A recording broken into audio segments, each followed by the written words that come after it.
हौसला खाली है अध्यक्ष महोदय। बजट अभी पेश नहीं हुआ है, पहले ही हौसला खो चुके हैं। बताइए, सब खाली।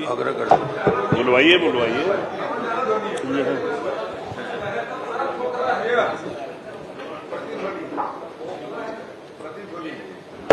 श्री चौधरी वित्त मंत्री वित्तीय वर्ष 2025-26 के आय व्यय का उपस्थापन करेंगे। माननीय चौधरी जी।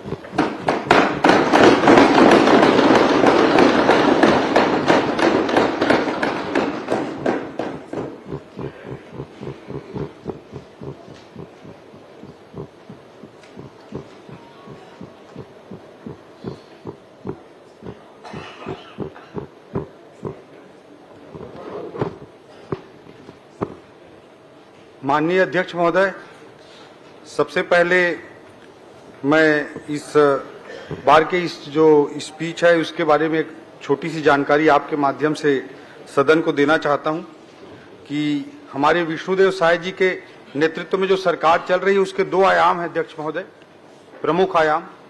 एक अच्छी नीयत और दूसरी कर्मठता। उसी कर्मठता से प्रेरित होकर अध्यक्ष महोदय इस बार का बजट भाषण मैंने खुद अपने हाथ से अपने हैंडराइटिंग से लिखा है और उसी की प्रतिलिपि सभी सम्मानित सदस्यों को उपलब्ध कराई है, मेरी हैंडराइटिंग वाली प्रति। अध्यक्ष माननीय अध्यक्ष महोदय, हमारे छत्तीसगढ़ के युवा प्रतिभा आशुतोष ने कहा है, कोई जो पूछे शौर्य का पर्याय तो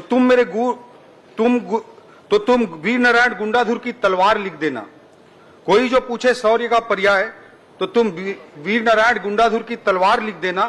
कोई जो पूछे समानता का पर्याय तो तुम गुरु घासीदास महान लिख देना।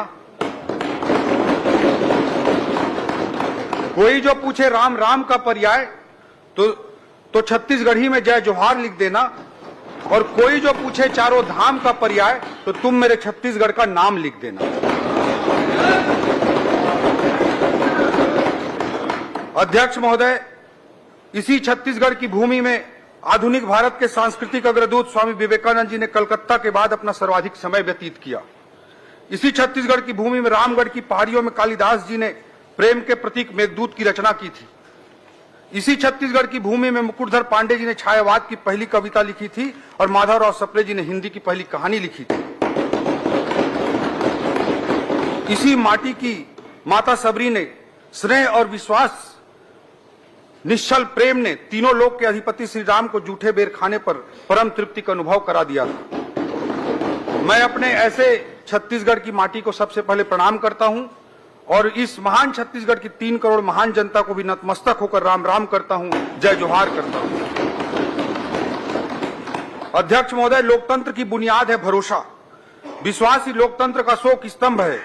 पिछली सरकार ने लोकतंत्र के इसी विश्वास की हत्या की थी, इसी विश्वास को चोट पहुंचाया था। छत्तीसगढ़ में लोकतंत्र के समक्ष उत्पन्न इसी भरोसे के संकट से पार पाकर हमारी सरकार ने मुख्यमंत्री श्री विष्णुदेव साय जी के नेतृत्व में अपने कार्यकाल के पहले साल को विश्वास वर्ष के रूप में स्थापित किया। अपने कार्यकाल के 1 वर्ष पूर्ण होने पर जनादेश पर्व मनाकर जनता के सामने अपना रिपोर्ट कार्ड प्रस्तुत करने की हिम्मत दिखाई। हमारी सरकार की इन्हीं ईमानदार प्रयासों के प्रति छत्तीसगढ़ की जनता जनार्दन ने बार बार आशीर्वाद देकर अपने अटूट विश्वास को जताया है। चाहे वह लोकसभा चुनाव का समय हो, उपचुनाव का अवसर हो या स्थानीय निकाय के चुनाव में एक तरफा मुहर लगाने की बात हो, छत्तीसगढ़ की जनता ने सारे रिकॉर्ड तोड़ दिए। अध्यक्ष महोदय, 10 में से 10 नगर निगमों में एक तरफा जीत दिलाई। ईवीएम का बहाना बनाने वालों को मुहर लगाकर भी इस बार जनता ने जवाब दे दिया। अध्यक्ष, वहीं दूसरी ओर पूरे देश की जनता को भी मैं धन्यवाद देना चाहूंगा जिन्होंने नरेंद्र मोदी जी के प्रभावशाली और सशक्त नेतृत्व को अपना अटूट विश्वास रूपी आशीर्वाद प्रदान किया है। श्री नरेंद्र मोदी जी ने भारतीय राजनीति में बहुप्रचलित एंटी इनकम्बेंसी की अवधारणा को पूरी तरह से धराशायी कर दिया और भारतीय राजनीति और दुनिया के लोकतांत्रिक देशों को एक नया शब्द दिया, वो शब्द है प्रो इनकम्बेंसी का। मोदी जी देश के मात्र दूसरे ऐसे प्रधानमंत्री हैं जो प्रधानमंत्री के रूप में लगातार 3 बार शपथ लिए हैं। 2001 के बाद लगातार 24 वर्षों तक या तो वे राज्य के प्रमुख अर्थात मुख्यमंत्री रहे हैं या राष्ट्र के प्रमुख अर्थात प्रधानमंत्री के पद पर लगातार बने हुए हैं। 24 साल का समय हो गया अध्यक्ष महोदय। इसके अलावा हाल ही में हरियाणा, महाराष्ट्र एवं दिल्ली की सफलताएं मोदी जी के प्रति भारत के विभिन्न क्षेत्रों की जनता द्वारा प्रकट किए गए अटूट विश्वास की कहानी को लगातार दोहरा रहे हैं। इन दोनों इंजनों के बल पर विकसित भारत और विकसित छत्तीसगढ़ के लिए चल रहे विकास की गाड़ी को हाल के स्थानीय चुनावों में छत्तीसगढ़ में तीसरा इंजन मिल गया है और यह गाड़ी अब और तेज गति से दौड़ने को तैयार है। अध्यक्ष महोदय, हमारे छत्तीसगढ़ के जीवन काल की दृष्टि से यह वर्ष अत्यंत महत्वपूर्ण है। हमारा राज्य अपनी रजत जयंती वर्ष मना रहा है। सन 2000 में जन्म के बाद हमारा छत्तीसगढ़ युवावस्था में पहुंच गया है। 25 वर्ष की आयु किसी व्यक्ति, संस्था या राज्य के जीवन काल में सर्वाधिक ऊर्जा का समय होता है। आज हमारे राज्य के लोगों की औसत आयु भी मात्र 24 वर्ष ही है, जो देश के लोगों की औसत आयु 28 वर्ष से भी बहुत कम है। अध्यक्ष महोदय, इन 25 वर्षों में से 15 वर्ष छत्तीसगढ़ ने आपके नेतृत्व में तीव्र प्रगति की और अब हम मुख्यमंत्री श्री विष्णुदेव साय जी के नेतृत्व में प्रदेश को नई ऊंचाइयों तक ले जाने के लिए लगातार काम कर रहे हैं। अध्यक्ष महोदय, इन 25 वर्षों में हमने बहुत कुछ हासिल किया है। हमारे राज्य का जीडीपी वर्ष 2000 में मात्र 21,000 करोड़ रुपया था, अब हम 5 लाख करोड़ की जीडीपी को पार कर चुके हैं। प्रति व्यक्ति आय 10,000 रुपए से बढ़कर 1.5 लाख के पास पहुंच चुका है। विश्वविद्यालयों की संख्या को हमने 4 से बढ़ाकर 25 तक पहुंचाया है। अध्यक्ष महोदय, हमारे राज्य छत्तीसगढ़ का जब गठन हुआ था अभी मुझे याद आता है कि हमारा एक बैचमेट था। हम लोग उसी समय 12वीं कक्षा पास होकर निकले थे और उस मेरे एक बैचमेट दोस्त की पीएमटी में रैंक 100 के अंदर डबल डिजिट में थी, लेकिन उसे एमबीबीएस की सीट तक नहीं मिल पाई थी अध्यक्ष महोदय, क्योंकि उस समय पूरे राज्य में एक ही मेडिकल कॉलेज हुआ करता था। हमारी पार्टी की सरकारों के विशेष प्रयासों से अब मेडिकल कॉलेजों की संख्या 14 तक पहुंच चुकी है। अध्यक्ष महोदय, राष्ट्रीय राजमार्गों, राजकीय राजमार्गों और रेल लाइनों की लंबाई को भी हमने इन 25 सालों में डबल किया है। रायपुर में राज्य स्थापना के समय कुल 6 फ्लाइट ही आया करते थे, आज 76 फ्लाइट आते हैं। अध्यक्ष महोदय, उस समय बस्तर सरगुजा में एयरपोर्ट की बात कोई सोच भी नहीं सकता था, लेकिन मोदी जी की उड़ान योजना के कारण यह भी संभव हुआ। प्रदेश में कुल बैंक ब्रांच महज 1500 हुआ करते थे, अब ये बढ़कर 6,500 तक पहुंच गया है। 2 लाख शासकीय कर्मचारियों की संख्या को हमने इन 25 सालों में 4 लाख तक पहुंचाया है। मात्र 5 लाख मीट्रिक टन धान की खरीदी होती थी अध्यक्ष महोदय, जो आज कई गुना बढ़कर 1,50,00,000 मीट्रिक टन के पास पहुंच चुकी है। 7300 मेगावाट बिजली उत्पादन को हम सब ने 18,000 मेगावाट तक पहुंचाने में सफलता पाई है। छत्तीसगढ़ पावर सरप्लस राज्य बना है। सन 2000 में स्थापना के समय हमारी राजधानी रायपुर या पूरे राज्य में एक भी राष्ट्रीय स्तर का संस्थान नहीं था। अध्यक्ष महोदय, आज संभवतः हमारा रायपुर ऐसा एकमात्र राजधानी शहर है जहां आईएम भी है, एम्स भी है, एनआईटी भी है, IIIT भी है, प्लास्टिक इंजीनियरिंग का इंस्टीट्यूट सीपेड भी है और नेशनल लॉ यूनिवर्सिटी HNLU भी है। अध्यक्ष महोदय, एक और राष्ट्रीय स्तर का संस्थान आज की इस बजट में और जुड़ने जा रहा है, जिसका जिक्र मैं आगे की पंक्तियों में करूंगा। अध्यक्ष महोदय, छत्तीसगढ़ की यह प्रगति गाथा एक ओर मुझे हर्षित करती है, वहीं दूसरी ओर छत्तीसगढ़ के विकास और बेहतर भविष्य की ललक मुझे संतुष्ट होने नहीं देती, बल्कि और ऊर्जा से कार्य करने के लिए प्रेरित करती है। अध्यक्ष महोदय, देश के यशस्वी प्रधानमंत्री श्री नरेंद्र मोदी जी ने कहा है, किसी भी राष्ट्र के जीवन काल में एक पड़ाव आता है जब राष्ट्र अपनी विकास यात्रा में तेजी से प्रगति कर सकता है, और भारत के लिए यह वह समय चल रहा है, अमृत काल चल रहा है, जो भारत के इतिहास का यह कालखंड ऐसा कालखंड है जब देश एक लंबी छलांग लगाने जा रहा है। मोदी जी के इस शब्दों में पुनः कहूं तो यही समय है, सही समय है। माननीय प्रधानमंत्री जी ने देश की स्वतंत्रता के अमृत काल 2047 तक देश को विकसित राष्ट्र बनाने का जो महत्वाकांक्षी लक्ष्य रखा है, उसकी पूर्ति के लिए आवश्यक है कि छत्तीसगढ़ भी राष्ट्र निर्माण की इस पहल में बराबर का योगदान देकर माननीय प्रधानमंत्री जी की परिकल्पना को सार्थक करे। यह हमारे छत्तीसगढ़ के 3 करोड़ जनता के लिए भी उतना ही जरूरी है कि देश की विकास प्रक्रिया में कदम ताल करते हुए हम आगे बढ़ सकें। अध्यक्ष महोदय, हमने अपने राज्य को विकसित राज्य बनाने हेतु छत्तीसगढ़ अंजोर विजन 2047 पथ प्रदर्शक एक दस्तावेज तैयार किया है। यह विजन डॉक्यूमेंट कोई कोरा सपना नहीं है, बल्कि छत्तीसगढ़ के जनता के महत्वाकांक्षाओं, आशाओं और समृद्धि को साकार करने के एक जीवंत सफर की मार्गदर्शिका है। अध्यक्ष महोदय, यह केवल सरकारी तरीके से बनाया गया कोई सरकारी दस्तावेज मात्र नहीं है। हमने राज्य के सभी वर्गों से विचार विमर्श कर इसको मूर्त रूप प्रदान किया है, क्योंकि हम जानते हैं कि विकसित छत्तीसगढ़ का स्वरूप केवल सरकार तय न करे, बल्कि यह जन भावनाओं से प्रेरित हो, यह हमारी मान्यता है। अध्यक्ष महोदय, हमारे विजन डॉक्यूमेंट में अल्पकालिक, मध्यकालिक और दीर्घकालिक लक्ष्य उनको प्राप्त करने की रणनीति शामिल है। हमारी सरकार प्रत्येक बजट भी विजन डॉक्यूमेंट के अनुरूप ही उठा करके एक एक कदम के रूप में प्रस्तुत करेगी। पिछले सत्र में प्रस्तुत बजट से ज्ञान के रूप में समावेशी विकास की जो नींव हमारे द्वारा रखी गई थी, आज का बजट उसी विकास श्रृंखला का अगला पड़ाव है। हमने पिछले बजट में ज्ञान तथा गरीब, युवा, अन्नदाता, किसान और नारी को केंद्र बिंदु बनाकर योजनाओं का न केवल निर्माण किया, अपितु मुख्यमंत्री विष्णुदेव साय जी के नेतृत्व में पिछले पूरे एक साल इन योजनाओं को जनता तक साय साय पहुंचाया भी है। अध्यक्ष महोदय, इस बजट के शुरुआत में मैं ज्ञान अर्थात अंत्योदय या समावेशी विकास को सुनिश्चित करने के लिए आवश्यक रणनीति गति का जिक्र करना चाहूंगा। अध्यक्ष महोदय, पिछले बार हमने ज्ञान को केंद्र बिंदु बनाया था। ज्ञान अर्थात गरीब, युवा, अन्नदाता और नारी, इनको अगर हमको आगे बढ़ाना है, इनका अगर हमको उत्थान करना है, तो गति आवश्यक है। अध्यक्ष महोदय, उसे आगे बढ़ाने के लिए, ज्ञान को आगे बढ़ाने के लिए गति की रणनीति आवश्यक है। गति में जी का अर्थ है गुड गवर्नेंस, ए का अर्थ है एक्सिलरेटिंग इंफ्रास्ट्रक्चर, टी का अर्थ है टेक्नोलॉजी और आई का अर्थ है इंडस्ट्रियल ग्रोथ। अध्यक्ष महोदय, गति न केवल ज्ञान के कल्याण के लिए अनिवार्य है, बल्कि हमारे 2030 तक के मध्यकालिक लक्ष्य और 2047 तक के विकसित छत्तीसगढ़ के दीर्घकालिक लक्ष्य को भी प्राप्त करने के लिए जरूरी है। मैं गति के इन्हीं 4 बिंदुओं का इस बजट की दृष्टिकोण से उल्लेख करना चाहूंगा, वर्णन करना चाहूंगा। अध्यक्ष महोदय, सुशासन से तीव्र आर्थिक विकास को पिछले बजट में मैंने 10 आधारभूत रणनीतिक स्तंभों के रूप में रखा था। माननीय श्री विष्णुदेव साय जी के नेतृत्व में हमने सुशासन एवं अभिसरण विभाग का गठन किया है, ताकि हम प्रधानमंत्री जी के सुशासन के सूत्र वाक्य मैक्सिमम गवर्नेंस, मिनिमम गवर्नमेंट की ओर अग्रसर हो सके। एक नए विभाग के रूप में इसे स्थापित करने वाला छत्तीसगढ़ संभवतः देश का पहला राज्य है। अध्यक्ष महोदय, लाल फीताशाही को खत्म करने के लिए हम ई ऑफिस प्रणाली अपना रहे हैं, ताकि ऑनलाइन तरीके से समय पर फाइलों का निपटारा हो, विलंब की जिम्मेदारी तय हो, भ्रष्टाचार की आशंका को भी कम किया जा सके।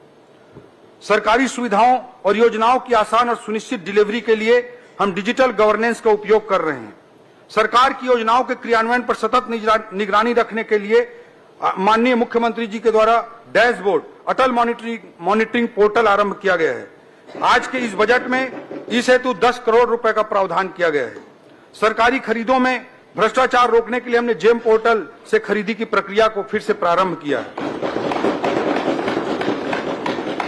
माननीय मुख्यमंत्री जी के नेतृत्व में हमारी सरकार छत्तीसगढ़ में ease of doing business EODB को बढ़ावा देने के लिए दृढ़ संकल्पित है। हमारे द्वारा प्रथम चरण में 20 विभागों के कुल 216 सुधारों को लागू करने का लक्ष्य रखा गया है।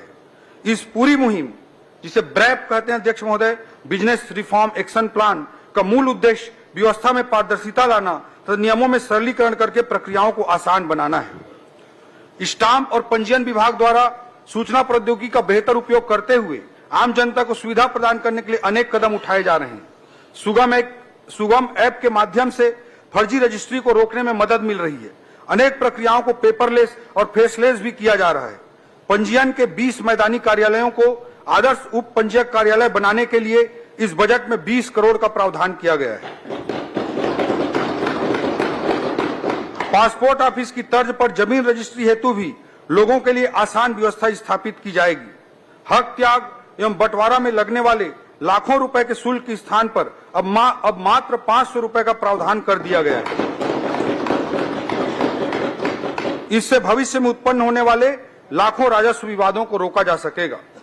सरकारी विभागों की कार्यकुशलता बढ़ाने, डेटा प्रबंधन को सशक्त बनाने और डिजिटल नवाचार को प्रोत्साहित करने के लिए राज्य के उच्च तकनीकी शिक्षण संस्थानों के साथ मिलकर सीएम सुशासन फेलोशिप आरंभ करने का भी इस बजट में प्रावधान किया गया है। इसके लिए इस बजट में 10 करोड़ रुपए का प्रावधान किया गया है। अध्यक्ष महोदय, यह संभवतः पूरे देश में इस तरह का पहला प्रयास है कि आईएम और IIIT के साथ मिलकर ऑन द जॉब ट्रेनिंग शामिल करते हुए दक्ष मानव संसाधन तैयार किए जाएंगे। इससे हमारे छत्तीसगढ़ के युवाओं को उच्च स्तरीय जॉब के अवसर प्राप्त हो सकेंगे। अध्यक्ष महोदय, मुख्यमंत्री हेल्पलाइन आधुनिक कॉल सेंटर की स्थापना के लिए बजट में 22 करोड़ रुपए का प्रावधान किया गया है। अध्यक्ष महोदय, पिछले एक वर्ष में एंटी करप्शन ब्यूरो द्वारा रिश्वत लेते शासकीय लोगों को 54 मामलों में रंगे हाथों पकड़कर अपराध दर्ज किया गया है। यह इस सरकार की भ्रष्टाचार के खिलाफ स्पष्ट और दृढ़ राजनीतिक इच्छा शक्ति को दर्शाता है। अध्यक्ष महोदय, हमारी सरकार की स्पष्ट सोच है कि किसी भी वस्तु या सेवा की आपूर्ति पश्चात यह सुनिश्चित हो कि क्रय की गई वस्तु या सेवा उच्च गुणवत्ता की हो तथा ठेकेदार, सप्लायर या सेवा प्रदाता को एक निश्चित समय सीमा में उनका भुगतान भी हो जाए। भुगतान के लिए उन्हें ऑफिसों के चक्कर न काटना पड़े। इससे सरकारी कामों में गुणवत्ता भी आएगी और भ्रष्टाचार भी कम होगा। अध्यक्ष महोदय, लोक सेवकों द्वारा उत्कृष्ट कार्य करने पर पीएम एक्सीलेंसी अवार्ड की तर्ज पर प्रदेश में भी एक अवार्ड स्थापित किया जा रहा है। इसके लिए इस बजट में 1 करोड़ रुपए का बजटीय प्रावधान किया गया है और पीएम एक्सीलेंसी अवार्ड की तरह राज्य में सीएम एक्सीलेंसी अवार्ड आने वाले समय में प्रदान किए जाएंगे।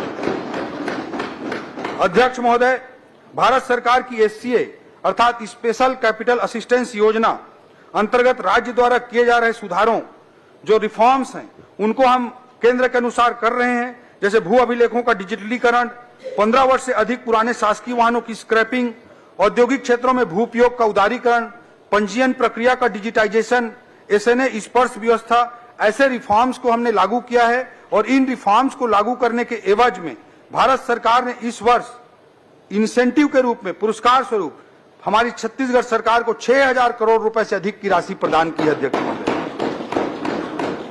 अध्यक्ष महोदय, पिछली सरकार में DMF भ्रष्टाचार का पर्याय बन गया था। माननीय मुख्यमंत्री जी के नेतृत्व में हमने दंतेवाड़ा में मेडिकल कॉलेज का निर्माण 250 करोड़ रुपए से अधिक की लागत से DMF से करने का निर्णय लिया है। अध्यक्ष महोदय, DMF के सदुपयोग के ऐसे अनेकों उदाहरण हम आने वाले वर्षों में और स्थापित करेंगे। आने वाले समय में DMF अंतर्गत किए गए कार्यों का सोशल ऑडिट भी सुनिश्चित किया जाएगा। अध्यक्ष महोदय, सुधारों का यह प्रारंभ है और यही सुधार हैं जिनके पायदान पर चढ़कर छत्तीसगढ़ अमृत काल के लक्ष्यों को प्राप्त करने के लिए तेजी से आगे बढ़ेगा। अध्यक्ष महोदय, गति के दूसरे बिंदु एक्सेलरेटिंग इंफ्रास्ट्रक्चर, अधोसंरचना को बढ़ावा देना, उस बिंदु पर मैं आना चाहता हूं। अध्यक्ष महोदय, अधिकाधिक पूंजीगत व्यय, मैक्सिमम कैपिटल एक्सपेंडिचर को भी मैंने अपने पिछले बजट में 10 में से एक आधार स्तंभ के रूप में उल्लेख किया था। पूर्व में मैंने आज हमारे राज्य के 25 वर्षों की उपलब्धियों का विस्तार से जिक्र किया है। छत्तीसगढ़ की उपलब्धियों का गौरवगान इस राज्य के निर्माता भारत रत्न श्रद्धेय अटल बिहारी वाजपेयी जी को स्मरण किए बिना अधूरा है। यह सुखद संयोग ही है कि इस वर्ष को हम अपने राज्य में राज्य के रजत जयंती वर्ष के रूप में मना रहे हैं। वहीं यह वर्ष अटल जी का जन्म शताब्दी वर्ष भी है। पिछली सरकार के द्वारा पैदा किए गए भरोसे के संकट के खंडहर पर हमने फिर से नवनिर्माण का संकल्प लिया है। यह न केवल भरोसे के निर्माण का संकल्प है, बल्कि छत्तीसगढ़ के निर्माण का भी संकल्प है। हमने इसलिए छत्तीसगढ़ में इस वर्ष को अटल निर्माण वर्ष के रूप में मनाने का निर्णय हमारे मुख्यमंत्री जी के नेतृत्व में लिया है।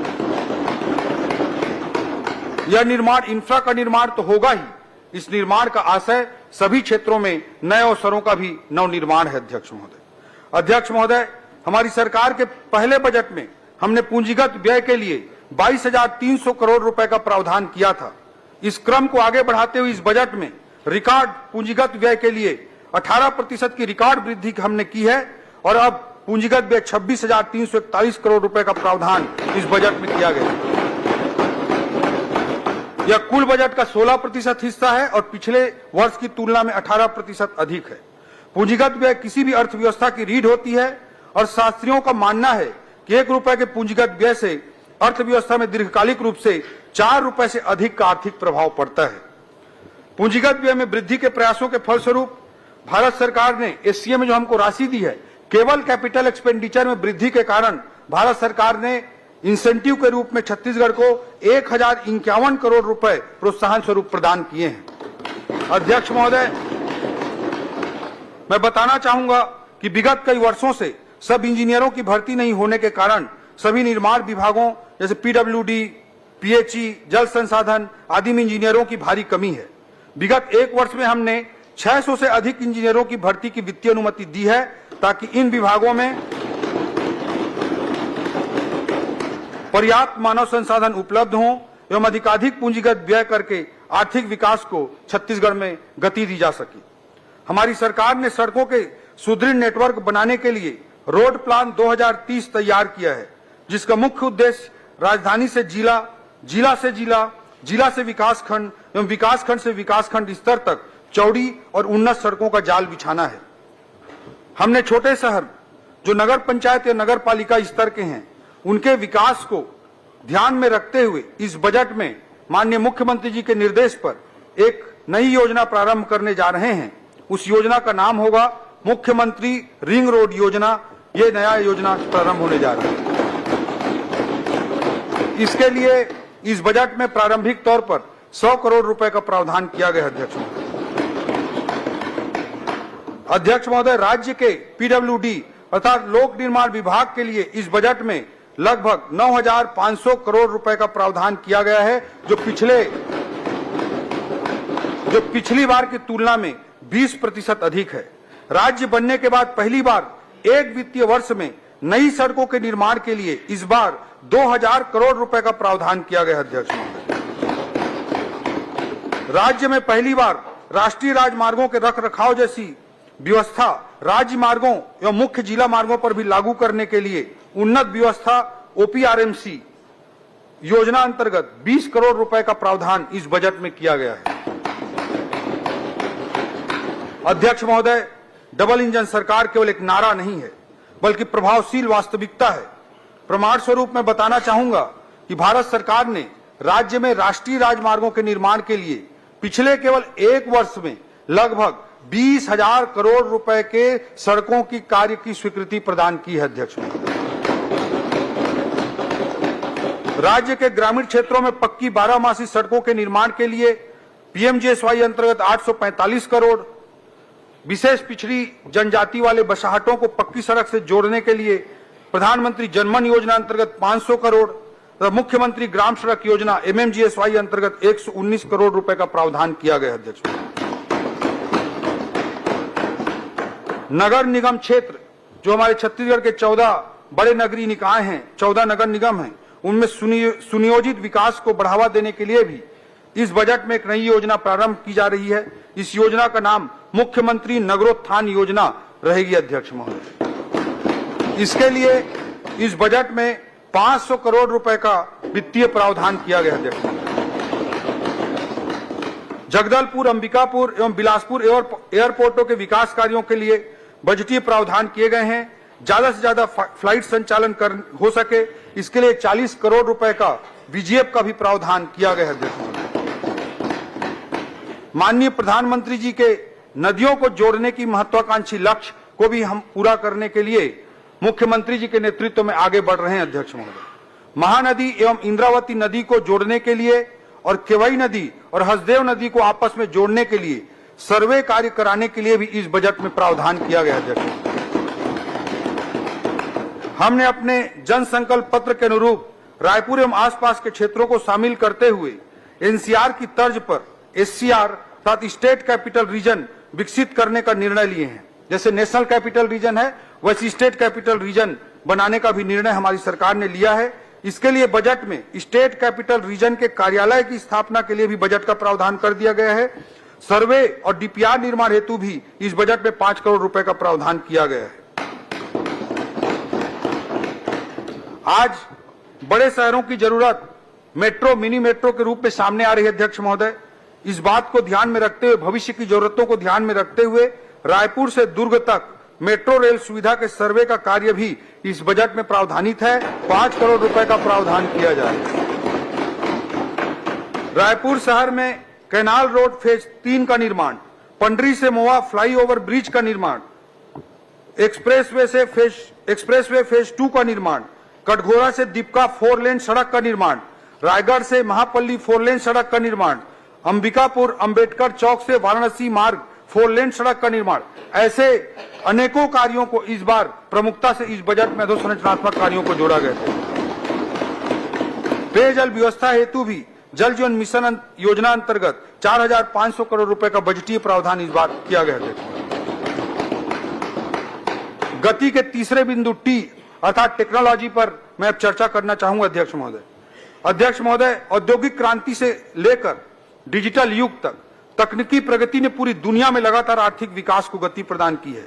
आज दुनिया चौथी औद्योगिक क्रांति के मुहाने पर खड़ी है, जहां AI, artificial intelligence, blockchain, IoT and renewable energy प्रौद्योगिकियां केवल उपकरण ही नहीं हैं, बल्कि ये परिवर्तनकारी शक्तियां हैं।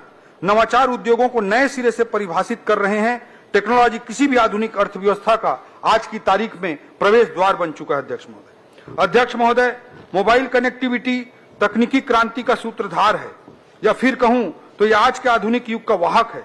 किंतु प्रदेश के ऐसे सुदूर अंचल हैं जहां आज भी दूरसंचार की क्रांति से ये अंचल वंचित हैं। इस कमी को दूर करने के लिए मुख्यमंत्री जी के निर्देश पर एक नई योजना का इस बजट में प्रावधान किया गया। अध्यक्ष महोदय, इस योजना का नाम होगा मुख्यमंत्री मोबाइल टावर योजना। इसका प्रथम चरण इस बजट में प्रावधान प्रथम चरण का किया गया है। इससे जो मोबाइल कनेक्टिविटी नहीं हो रही है, ऐसे गांवों को मोबाइल कनेक्टिविटी से जोड़ने का काम वीजीएफ के माध्यम से किया जाएगा। जिससे ऐसे क्षेत्रों में टेलीकॉम सेवा प्रदाताओं को मोबाइल टावर लगाने के लिए वीजीएफ के माध्यम से प्रोत्साहित करेंगे। इसके लिए इस बजट में प्रावधान किया गया। अध्यक्ष महोदय, स्टेट डेटा सेंटर की स्थापना के लिए 40 करोड़, स्वान के संचालन के लिए 18 करोड़, डिजिटल गवर्नेंस के लिए 9 करोड़ का भी प्रावधान किया गया है। आईटी के माध्यम से न्यायिक व्यवस्था को सुदृढ़ करने के लिए न्यायालयों के कंप्यूटरीकरण के लिए 37 करोड़ का प्रावधान किया गया है। डिजिटल क्रॉप सर्वे के लिए 40 करोड़ का प्रावधान किया गया है। ई धरती योजना के अंतर्गत भू अभिलेखों के डिजिटलीकरण के लिए 48 करोड़ रुपए का प्रावधान किया गया है। वित्तीय टेक्नोलॉजी आधारित वित्तीय प्रबंधन के लिए इफमिस की व्यवस्था को लागू करने के लिए 45 करोड़ और आबकारी विभाग में centralised command and control system को स्थापित करने के लिए 3 करोड़ रुपए का प्रावधान किया गया है। जिला स्तर पर तकनीक का प्रयोग करते हुए जीडीपी का मूल्यांकन करने के लिए स्टैटिस्टिकल एनालिसिस सिस्टम की स्थापना हेतु 7 करोड़ रुपए का प्रावधान किया गया है। यह दुर्भाग्यजनक है अध्यक्ष महोदय कि अब तक जिलों का पृथक से जीडीपी की गणना नहीं की जाती थी। अब विभिन्न जिलों के जीडीपी की गणना की जा सकेगी एवं जिलावार विकास रणनीति भारत सरकार की तरह एस्पिरेशनल डिस्ट्रिक्ट आकांक्षी जिलों की तरह हम योजना बनाकर रणनीतिबद्ध ढंग से काम कर सकेंगे। नवाचारों को प्रोत्साहित करने तथा प्रशासन में इमर्जिंग टेक्नोलॉजी के उपयोग को बढ़ावा देने के लिए भी बजट में अलग से 5 करोड़ रुपए का प्रावधान किया गया। अध्यक्ष महोदय, गति के चौथे बिंदु इंडस्ट्रियल ग्रोथ पर मैं आता हूं। अध्यक्ष महोदय, हमारे राज्य की आबादी की औसत आयु को देखते हुए एवं राज्य में ज्यादा से ज्यादा रोजगार सृजन करने के लिए राज्य की नई औद्योगिक नीति को माननीय मुख्यमंत्री जी की मंशानुरूप निवेश आधारित न बनाकर रोजगार सृजन पर केंद्रित बनाया गया है। अध्यक्ष महोदय, इसे सर्वसमावेशी बनाते हुए समाज के कमजोर वर्ग, महिला, नक्सल पीड़ित, नक्सल समर्पित और अग्निवीर जैसे विशेष समुदायों के लिए विशेष प्रावधान किए गए हैं। अध्यक्ष महोदय, निवेशकों को राज्य में आकर्षित और प्रोत्साहित करने के लिए हाल ही में मुख्यमंत्री जी के नेतृत्व में दिल्ली और मुंबई में इन्वेस्टर्स कनेक्ट कार्यक्रम आयोजित किए गए, जिसमें देश के बड़े उद्योगपतियों ने विभिन्न क्षेत्रों जैसे प्लास्टिक, टेक्सटाइल, खाद्य प्रसंस्करण, सीमेंट, आईटी आदि में निवेश की इच्छा जताई है। आज हमारी नई औद्योगिक नीति का नतीजा है कि सेमीकंडक्टर, रिन्यूएबल एनर्जी जैसे क्षेत्रों में भी निवेश के लिए कंपनियां छत्तीसगढ़ में आ रही हैं। नवा रायपुर में फार्मास्यूटिकल पार्क तथा जांजगीर चांपा में स्मार्ट इंडस्ट्रियल पार्क का प्रावधान इसी वर्ष 195 करोड़ रुपए के लागत से किया गया है। नई औद्योगिक नीति को आकर्षक बनाने एवं इसके सफल क्रियान्वयन के लिए पूंजी अनुदान 700 करोड़ रुपया, ब्याज अनुदान 200 करोड़ रुपया और प्रतिपूर्ति अनुदान 100 करोड़ रुपया प्रावधान किया गया है। यह पिछले वर्षों के बजट की तुलना में लगभग 3 गुना अधिक है। अध्यक्ष महोदय, खाद्य प्रसंस्करण के क्षेत्र में छत्तीसगढ़ में असीम संभावनाएं हैं। अतः फूड पार्कों की स्थापना हेतु 17 करोड़, प्रधानमंत्री सूक्ष्म खाद्य उद्योग उन्नयन योजना हेतु 46 करोड़, इसके साथ ही नए औद्योगिक क्षेत्रों की स्थापना हेतु 23 करोड़ का इस बजट में प्रावधान किया गया है। विगत वर्षों में उद्योगों को अनुदान मिलने वाली राशि समय पर न मिल पाने के कारण व्यवसायियों को व्यवहारिक परेशानियों का सामना करना पड़ता था। अध्यक्ष महोदय, मैं अवगत कराना चाहूंगा कि पूर्व वर्ष के लगभग 700 करोड़ रुपए के दायित्वों को हमारी सरकार ने इस वर्ष भुगतान करने का बीड़ा उठाया और ये 700 करोड़ रुपए का भुगतान किया है। अध्यक्ष महोदय, उद्योगों को बढ़ावा देना हमारी सर्वोच्च प्राथमिकता है। इसका सबसे बड़ा परिचायक है कि हमने उद्योग विभाग के बजट को पिछले वर्ष की तुलना में इस वर्ष दोगुने से भी अधिक करते हुए 1420 करोड़ रुपए का प्रावधान किया है। हमारी सरकार ने पर्यटन को भी उद्योग का दर्जा दिया है। हमारी मंशा है कि प्रदेश में मैन्युफैक्चरिंग के साथ साथ सर्विस सेक्टर में भी तेजी से ग्रोथ हो और हमारे राज्य के कोर उद्योगों के साथ साथ अन्य नए क्षेत्र जैसे pharmaceutical, textile, semiconductor, data centre जैसे क्षेत्रों में ज्यादा से ज्यादा रोजगार के संभावनाएं निर्मित हों। अध्यक्ष महोदय, छत्तीसगढ़ चेंबर ऑफ कॉमर्स को कार्यालय हेतु नवा रायपुर अटल नगर में रियायती दर पर भूमि आवंटन करने के लिए भी इस बजट में प्रावधान किया गया है। अध्यक्ष महोदय, जिला उद्योग कार्यालय राजनांदगांव, जगदलपुर, कोंडागांव, बालोद, महासमुंद और बिलासपुर में भवनों के निर्माण का भी इस बजट में प्रावधान किया गया है। अध्यक्ष महोदय, अब मैं इस वित्तीय वर्ष में जो आर्थिक स्थिति है उसके कुछ डाटा प्रस्तुत करना चाहूंगा। वर्ष 2024-25 के आर्थिक सर्वेक्षण के अनुसार स्थिर दर पर हमारे राज्य के जीएसडीपी सकल घरेलू उत्पाद में 7.51% की वृद्धि अनुमानित है। अध्यक्ष महोदय, इसी अवधि में देश के जीडीपी में 6.4% की वृद्धि अनुमानित है। देश का राष्ट्रीय औसत का वृद्धि 6.4% का है और हमारे राज्य का 7.51% का वृद्धि हो रही है। यह स्पष्ट रूप से दर्शाता है कि हमारा राज्य अधिक प्रभावशाली और उत्कृष्ट प्रदर्शन करते हुए अधिक तीव्रता से आगे बढ़ रहा है। प्रचलित दर पर राज्य का जीएसडीपी 2023-24 में 5,12,000 करोड़ अनुमानित था, जो वर्ष 2024-25 में बढ़कर 5,67,880 करोड़ रुपए अनुमानित है। इसमें लगभग 11% की वृद्धि अनुमानित है। वर्ष 2025-26 में भी 12% की वृद्धि के साथ राज्य का जीएसडीपी 6,35,918 करोड़ रुपए तक पहुंचने का आकलन किया गया है। अध्यक्ष महोदय, विभिन्न क्षेत्रों में हमारे राज्य का प्रदर्शन सराहनीय रहा है। वर्ष 2024-25 में स्थिर भाव पर कृषि क्षेत्र में हमारे राज्य का विकास दर 5.38% है, जबकि देश की औसत 3.76% है। औद्योगिक क्षेत्र में राष्ट्रीय वृद्धि की औसत 6.22% है, जबकि हमारे राज्य में 6.92% है। सेवा क्षेत्र में राष्ट्रीय औसत 7.22% की है और हमारे राज्य की 8.45% की अनुमानित है। यह तुलना दर्शाती है कि हमारे राज्य के सभी क्षेत्रों में राष्ट्रीय औसत से बेहतर प्रदर्शन हो रहा है। वर्ष 2023-24 में प्रति व्यक्ति आय 1,62,000 रुपए संभावित है, जो गत वर्ष की तुलना में 9.37% अधिक है। हमारे राज्य की प्रति व्यक्ति आय में भी वृद्धि राष्ट्रीय औसत वृद्धि से ज्यादा तेजी से हो रही है। आने वाले वर्षों में हम इसी गति को बनाए रखते हुए और भी ऊंचाइयों को छूने के लिए प्रतिबद्ध हैं। अध्यक्ष महोदय, मैं अब अलग अलग क्षेत्रों के बजटीय प्रावधानों के बारे में जिक्र करना चाहूंगा।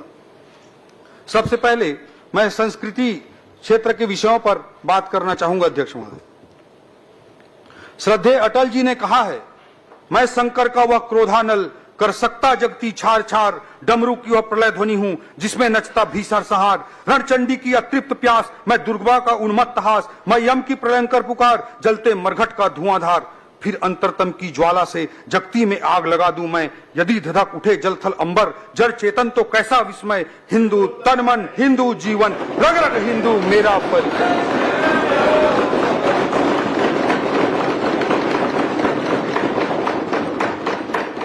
अध्यक्ष महोदय, हिंदू किसी मजहब का नाम नहीं है।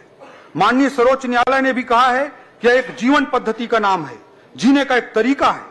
सर्वे भवन्तु सुखिना का भाव ही हिंदुत्व है और हमें गर्व है इस महान सोच पर, हमें गर्व है इस जीवन पद्धति पर जो हमेशा दुनिया को जीना सिखाते आई।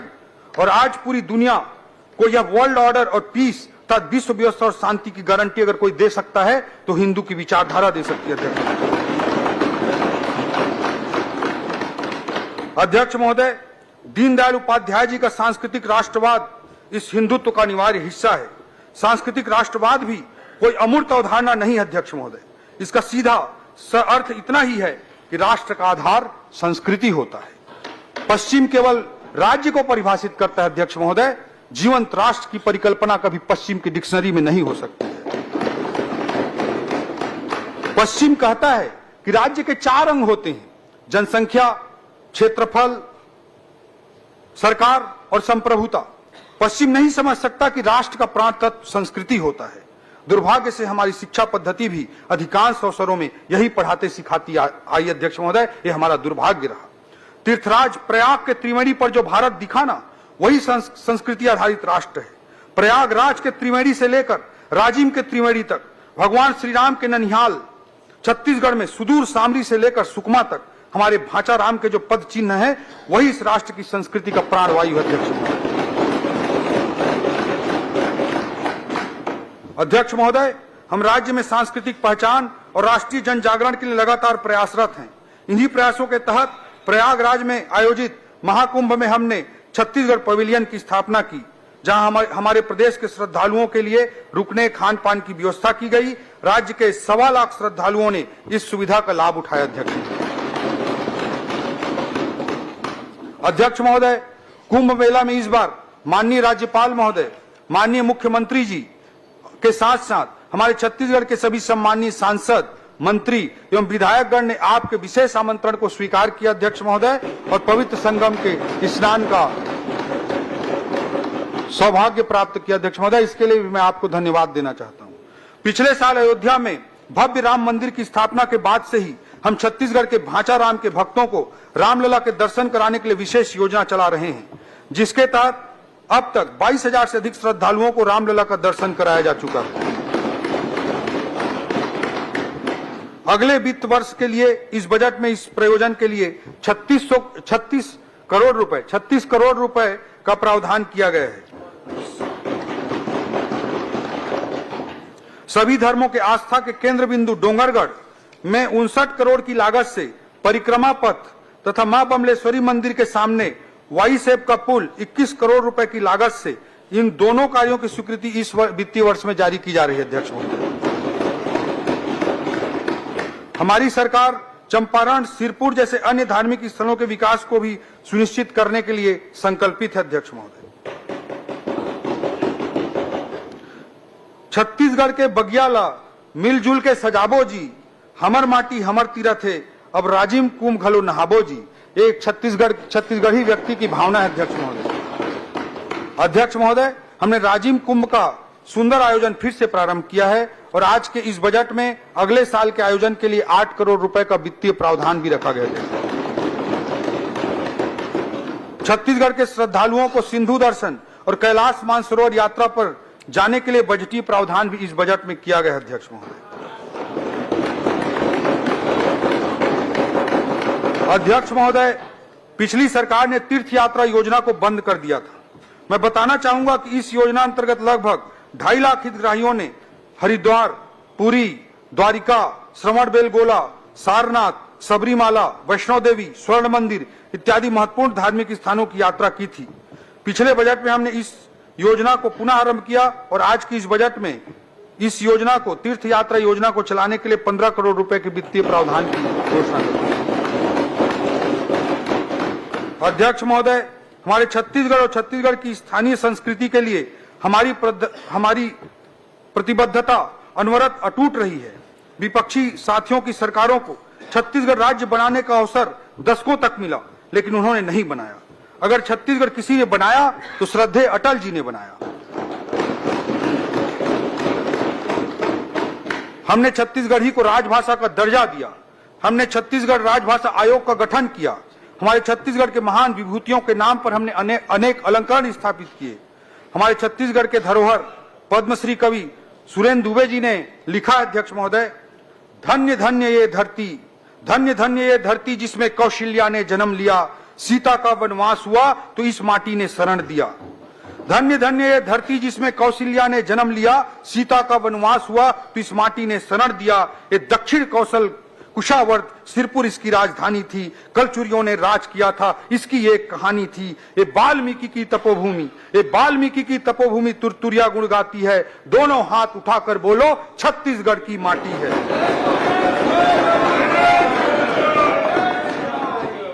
अध्यक्ष महोदय, हमारी सरकार स्थानीय आदिवासी संस्कृति को संजोकर रखने के लिए विशेष संग्रहालय की स्थापना कर रही है, जिसमें राज्य के जनजातीय समुदायों की सांस्कृतिक विविधता के आर्टिफैक्ट्स को 14 गैलरियों में संजोया जाएगा। इसके साथ साथ शहीद बी नारायण सिंह आदिवासी स्वतंत्रता संग्राम सेनानी संग्रहालय के निर्माण को भी स्वीकृति प्रदान किया गया है। इसमें राज्य सरकार द्वारा 11 करोड़ रुपए की राशि लगाई जाएगी। हमारा प्रयास है यह दोनों संग्रहालय इस वर्ष प्रारंभ हो जाएं। इसके अलावा अनुसूचित जनजातियों के श्रद्धा एवं पूजा स्थलों के अखड़ा विकास के परिरक्षण एवं संवर्धन हेतु बजट में 2 करोड़ 50 लाख रुपए का प्रावधान किया गया है। जनजाति गौरव दिवस, कर्मा महोत्सव, इनका आयोजन किया जाएगा। इसके लिए बृहद बजटीय प्रावधान इस बजट में किए गए हैं। स्थानीय कलाकारों को प्रोत्साहन हेतु अनेक बजटीय प्रावधान है। पर्यटन विभाग द्वारा नवा रायपुर में फिल्म सिटी का निर्माण किया जा रहा है। इससे भी स्थानीय फिल्म और संस्कृति को बढ़ावा मिलेगा। छत्तीसगढ़ के इतिहास, पुरातत्व और संस्कृति से दुनिया को रूबरू कराने के लिए निर्माणाधीन विधानसभा में एक कला दीर्घ का भी विकास किया जा रहा है। इसके लिए मैं आपको विशेष रूप से धन्यवाद देता हूं। जनजातीय समुदायों के आस्था के केंद्र देवगुड़ी के मरम्मत एवं विकास एवं संस्कृति के परिरक्षण एवं विकास हेतु 11 करोड़ 50 लाख रुपए का प्रावधान इस बजट में किया गया है। अध्यक्ष महोदय, इसके बाद मैं युवा एवं उनके रोजगार के बारे में इस बजट में चर्चा करना चाहूंगा। अध्यक्ष महोदय, नेल्सन मंडेला जी ने कहा था, youth is the engine of progress, अर्थात किसी राष्ट्र को विकासशील से विकसित और महान बनाने का सफर युवा शक्ति के योगदान के बिना संभव नहीं है। अभी हाल ही में जर्मन चांसलर ने अपनी भारत यात्रा के दौरान माननीय प्रधानमंत्री मोदी जी के समक्ष इस बात की घोषणा की थी कि जर्मनी में भारत के कुशल वर्क फोर्स के लिए वीजा जारी करने की सीमा 20,000 से बढ़ाकर लगभग 1 लाख कर दी जाएगी। विश्व पटल पर भारत की उभरती युवा शक्ति का सबसे बड़ा प्रमाण है। अध्यक्ष महोदय, विकसित देशों की आबादी तेजी से बूढ़ी हो रही है।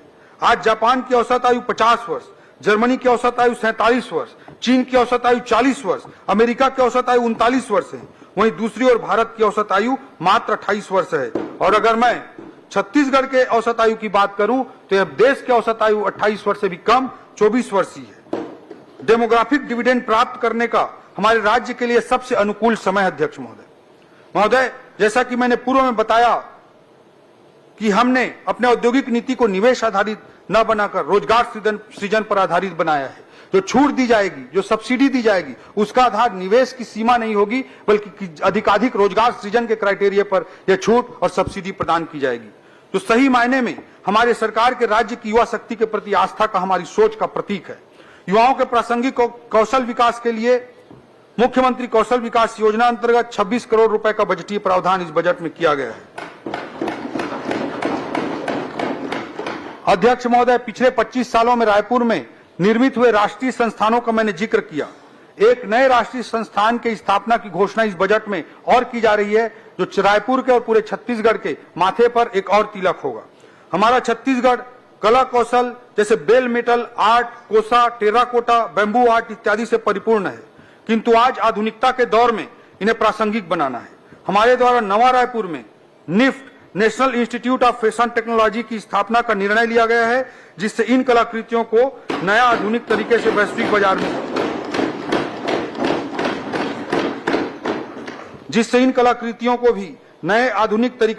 बाजार में नए अवसरों का सृजन किया जा सकेगा। इससे हमारी युवाओं को उभरते अर्थव्यवस्था के अनुरूप गुणवत्तापूर्ण रोजगार के अवसर प्राप्त होंगे। निफ्ट के स्थापना के लिए इस बजट में 50 करोड़ रुपए का प्रावधान किया गया है। अध्यक्ष महोदय, राज्य, राष्ट्रीय और अंतर्राष्ट्रीय स्तर पर अर्थव्यवस्था में नित्य नए अवसर सृजित हो रहे हैं और नर्सिंग एक ऐसा ही क्षेत्र है, कोई युवा बहन अगर नर्सिंग का कोर्स कर लेती है तो उसे आसानी से रोजगार मिल सकता है। रोजगार की असीम संभावनाएं हैं। देश की आजादी के बाद से लेकर आज तक हमारे छत्तीसगढ़ में आज तक कुल 8 शासकीय नर्सिंग कॉलेज स्थापित हुए थे। नर्सिंग क्षेत्र की संभावनाओं को ध्यान में रखते हुए हमारे मुख्यमंत्री जी के निर्देश पर इस बार इसी बजट में 12 अतिरिक्त नर्सिंग कॉलेज की स्थापना का निर्णय लिया गया है। अब नर्सिंग कॉलेजों की संख्या हमारे छत्तीसगढ़ में 8 से बढ़कर 20 हो जाएगी। अध्यक्ष महोदय, ये 12 नर्सिंग कॉलेज जो स्थापित हो रहे हैं उनमें बलरामपुर में स्थापित हो रहा है, दंतेवाड़ा में स्थापित हो रहा है, जांजगीर चांपा जिले में स्थापित होगा, बीजापुर, कुरुद, जसपुर, नवा रायपुर, बैकुंठपुर, पुसौर, कांकेर, कोरबा और महासमुंद में ये स्थापित किए जाएंगे। इसके लिए 34 करोड़ रुपए का बजटीय प्रावधान किया गया है। ऐसा ही क्षेत्र फिजियोथेरेपी का क्षेत्र भी नया क्षेत्र के रूप में उभर रहा है। अध्यक्ष महोदय, छत्तीसगढ़ राज्य की स्थापना या हम कहें आजादी के बाद से आज तक छत्तीसगढ़ में सरकारी केवल एक फिजियोथेरेपी कॉलेज स्थापित है। इस बजट में एक साथ 6 नए फिजियोथेरेपी कॉलेज की स्थापना का निर्णय आदरणीय मुख्यमंत्री जी के निर्देश पर हमने लिया है। ये 6 फिजियोथेरेपी कॉलेज स्थापित किए जाएंगे बिलासपुर में, दुर्ग में, जगदलपुर में, जसपुर में, रायगढ़ में और मनेन्द्रगढ़ में। अध्यक्ष महोदय, इस योजना के क्रियान्वयन के लिए 6 करोड़ रुपए का बजटीय प्रावधान किया गया। अध्यक्ष महोदय, प्रदेश के औद्योगिक प्रशिक्षण संस्थान, ITI एवं पॉलिटेक्निक कॉलेजों के कोर्स उनकी वर्तमान जरूरतों के अनुरूप नहीं बन पाए। रोजगार उन्मुखी प्रशिक्षण प्रदान करने के लिए इन संस्थानों के अपग्रेडेशन की आवश्यकता है।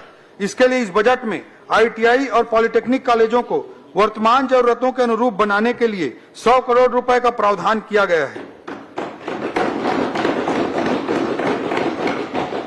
कुस्तुरा तहसील दुलदुला जिला जसपुर में नई ITI के लिए बजटीय प्रावधान किया गया है। आज अर्थव्यवस्था में सर्विस सेक्टर में रोजगार के बहुत ज्यादा अवसर विद्यमान हैं और पर्यटन क्षेत्र ऐसा ही एक क्षेत्र है। बस्तर जिले के कांगेर घाटी नेशनल पार्क में स्थित धुड़माराज गांव को यूनाइटेड नेशंस के वर्ल्ड टूरिज्म ऑर्गेनाइजेशन के द्वारा बेस्ट टूरिज्म विलेज के रूप में चयनित किया गया है। जसपुर के मधेश्वर पहाड़ को golden book of world record द्वारा विश्व का सबसे बड़ा प्राकृतिक शिवलिंग माना गया है। इन उपलब्धियों से प्रेरित होकर एवं रोजगार की असीम संभावनाओं को देखते हुए मुख्यमंत्री जी के निर्देश पर इस बजट में होम स्टे पॉलिसी के लिए भी बजटीय प्रावधान किया गया है, जिसका विशेष फोकस बस्तर और सरगुजा क्षेत्र होगा। इसके लिए बजट में 5 करोड़ रुपए का प्रावधान किया गया है। इस पॉलिसी का विशेष फोकस बस्तर और सरगुजा क्षेत्र होगा। अध्यक्ष महोदय, SSIP student startup innovation policy के तहत छत्तीसगढ़ की युवाओं की रचनात्मकता, नवाचार और उद्यमिता को सशक्त बनाने एवं सतत विकास को बढ़ावा देने के लिए 5 करोड़ रुपए का बजटीय प्रावधान किया गया है। ये सारे प्रयास इसी उद्देश्य के साथ किए जा रहे हैं कि हम अपनी युवाओं को शासकीय नौकरी के साथ साथ उभरती हुई अर्थव्यवस्था में निर्मित हो रहे रोजगार के नए विकल्पों के लिए तैयार कर सकें। ये हमारी रणनीति है। अध्यक्ष महोदय, हमारे आदरणीय मुख्यमंत्री जी के मार्गदर्शन में 20 विभागों में पिछले 1 वर्ष में 10,000 से अधिक भर्तियों की स्वीकृति वर्तमान वित्तीय वर्ष में दी गई है।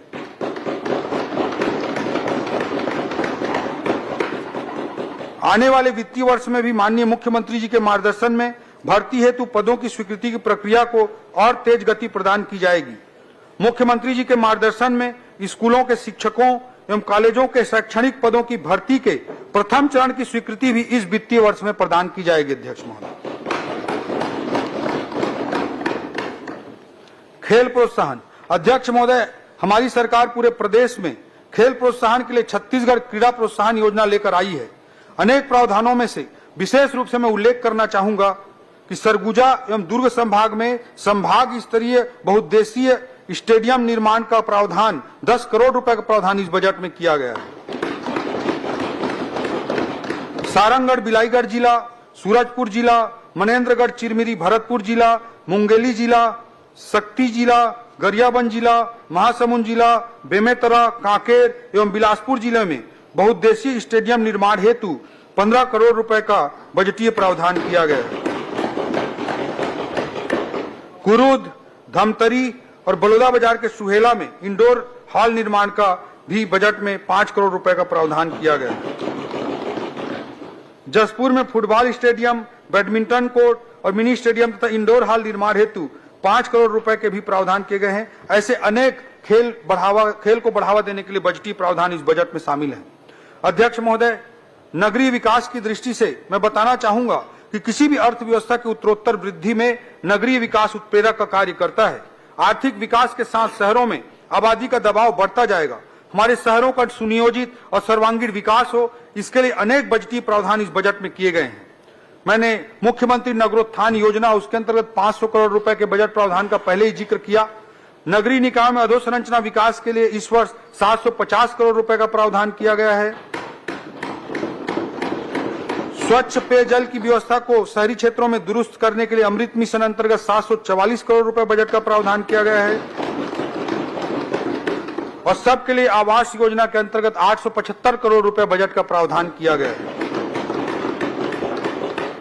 महोदय, सदन को यह अवगत कराते हुए मैं अंतःकरण से बहुत प्रसन्न हो रहा हूं कि हमारी सरकार ने एक नई योजना, मुख्यमंत्री गृह प्रवेश सम्मान योजना प्रारंभ करने का निर्णय लिया है।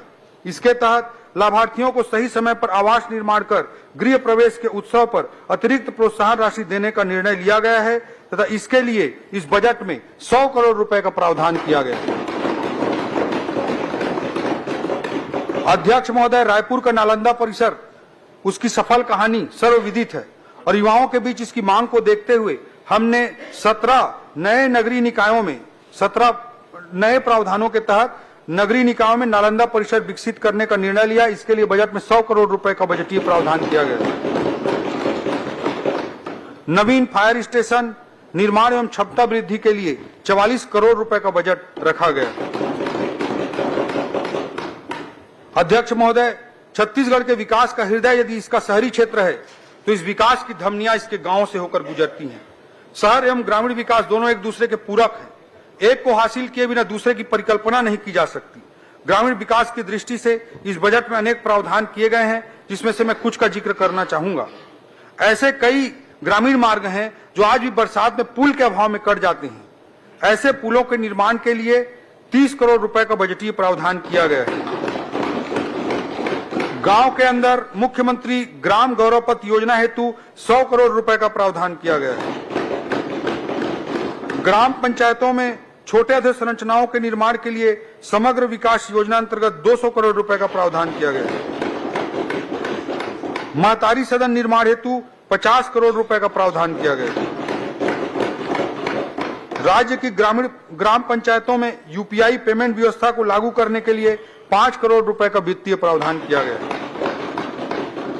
अध्यक्ष महोदय, पूर्ववर्ती सरकार को गरीबों की चिंता नहीं थी, उसका प्रमाण है कि राज्य सरकार द्वारा प्रधानमंत्री आवास योजना के लिए दिए जाने वाले राज्यांश को देने से मना कर दिया गया था, जिससे मेरे 18 लाख गरीब भाई बहन पक्के आवास से वंचित रह गए थे। किसी भी व्यक्ति के लिए मकान का महत्व क्या होता है, इसे किसी ने शब्दों में बयां किया है। कितना खौफ होता है शाम के अंधेरे में, कितना खौफ होता है शाम के अंधेरे में, पूछ उन परिंदों से जिनके घर नहीं होते।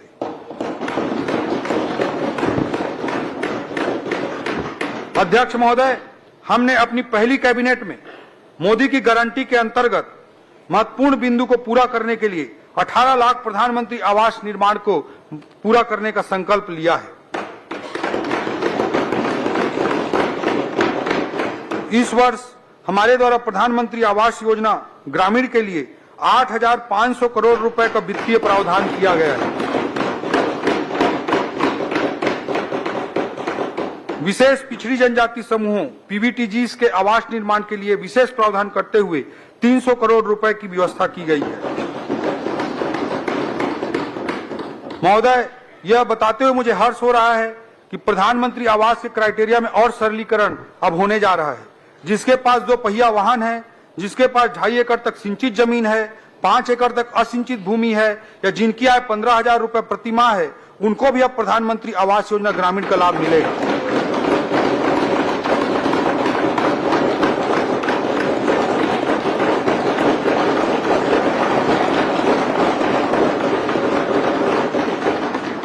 नक्सलवाद प्रभावितों के लिए संवेदनशील सोच के साथ नक्सल प्रभावितों के लिए 15,000 आवास की अतिरिक्त स्वीकृति भारत सरकार द्वारा दी गई है।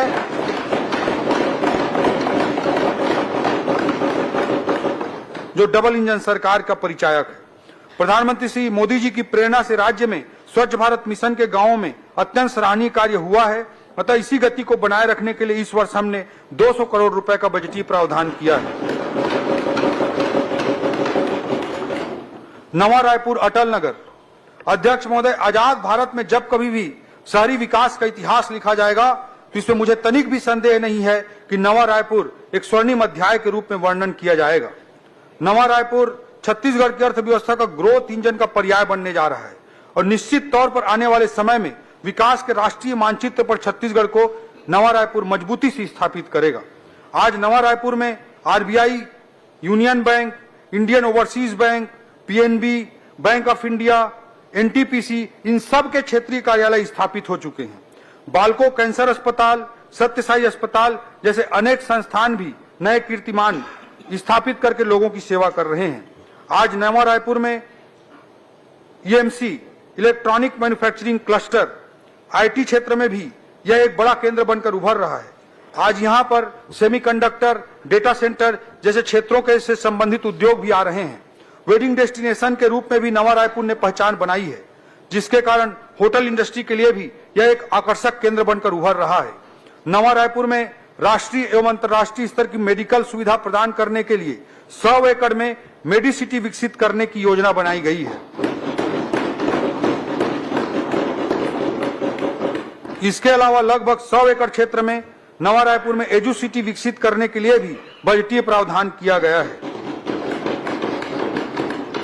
नवा रायपुर के गोल्फ कोर्स में नेशनल गोल्फ टूर्नामेंट का आयोजन भी हाल ही में संपन्न हो पाया। यहां पर देश का तीसरा सबसे बड़ा इंटरनेशनल क्रिकेट स्टेडियम हमारे द्वारा बनाया गया है। नवा रायपुर के बढ़ते विकास को देखते हुए integrated command and control centre ICCC के उन्नयन, संचालन एवं संधारण हेतु इस बजट में 40 करोड़ रुपए का प्रावधान किया गया है। विकसित भारत का आइकॉनिक डेस्टिनेशन निर्माण के लिए 20 करोड़ रुपए का इस बजट में प्रावधान किया गया है। नवा रायपुर में ई बस सेवाओं के लिए 10 करोड़, सीवरेज ट्रीटमेंट प्लांट के लिए 20 करोड़, साइंस सिटी की स्थापना के लिए 37 करोड़ और नई लाइब्रेरी बनाने के लिए 20 करोड़ रुपए का प्रावधान किया गया है। Plug and play office space विकसित किए जाने के लिए 156 करोड़ की लागत से कॉमर्शियल ऑफिस कॉम्प्लेक्स के निर्माण हेतु प्रावधान है। हमने सीबीडी तथा कॉमर्शियल टावर में 2000 आईटी रोजगार प्रदान करने के लिए टेली परफॉर्मेंस, स्क्वायर बिजनेस और सीएसएम जैसी कंपनियों के साथ एमओयू कर लिया है। इस वर्ष में ही 700 से अधिक लोगों को रोजगार ऑलरेडी मिल चुका है। नवा रायपुर में बसाने की दृष्टिकोण से, लोगों की सुविधा की दृष्टिकोण से एसडीएम कार्यालय और नवीन तहसील कार्यालय के लिए भी इस बजट में प्रावधान किया गया है। महिला एवं बाल विकास। अध्यक्ष महोदय, किसी भी समाज के समृद्ध होने की परिकल्पना तब तक नहीं की जा सकती है जब तक उस समाज में एक आदर्श संस्कृति का निर्माण न हो, और एक समृद्ध संस्कृति के निर्माण की बुनियाद उस समाज में नारी के सम्मान पर टिकी रहती है। हमारे आर्थिक विकास का आधार महिला सशक्तिकरण, नारी उत्थान तथा नारी का राज्य की जीडीपी में योगदान रहा है और रहेगा। पिछले वित्तीय वर्ष में मोदी की गारंटी अंतर्गत 1 मिनट चौधरी, वित्तीय वर्ष 2020-25, 2025-26 के विस्थापन की कार्यवाही पूर्ण होने तक सभा के भोजन अवकाश के समय में वृद्धि की जाती है। मैं समझता हूं सभा सहमत हो। पिछले वित्तीय वर्ष में मोदी की गारंटी के अंतर्गत महतारी वंदन योजना में 3000 करोड़ का प्रावधान रखा गया था तथा इस वर्ष 5500 करोड़ रुपए का बजटीय प्रावधान रखा गया था।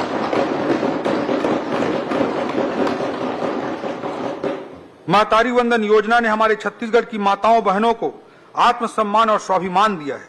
लाखों बहनें आर्थिक रूप से अपने पैरों पर खड़ी हुई हैं। आर्थिक सशक्तिकरण से राजनीतिक और सामाजिक सशक्तिकरण के रास्ते खुले हैं। सबसे बड़ी बात, बहनों का परिवार के भीतर भी सम्मान बढ़ा है। सारंगगढ़ के दानसरा गांव का मैं उदाहरण देना चाहूंगा अध्यक्ष महोदय, जहां बहनें महतारी वंदन योजना के पैसे से राम मंदिर का निर्माण कर रही हैं। इस तरह के उदाहरण हमें असीम ऊर्जा से भर देते हैं। अध्यक्ष महोदय, पूर्ववर्ती सरकार ने रेडी टू ईट पोषाहार का काम हमारी माताओं बहनों से छीनकर कुछ ठेकेदारों के हवाले कर दिया था। माननीय मुख्यमंत्री विष्णुदेव साय जी के नेतृत्व में हमारी सरकार ने इस अन्याय को ठीक करते हुए पुनः इस कार्य को महिला स्व सहायता समूहों को देना प्रारंभ कर दिया है। हमारे द्वारा प्रदेश में अभी तक 74,000 समूह सदस्यों को अलग अलग गतिविधियों से जोड़कर लखपति दीदी बनाया गया है।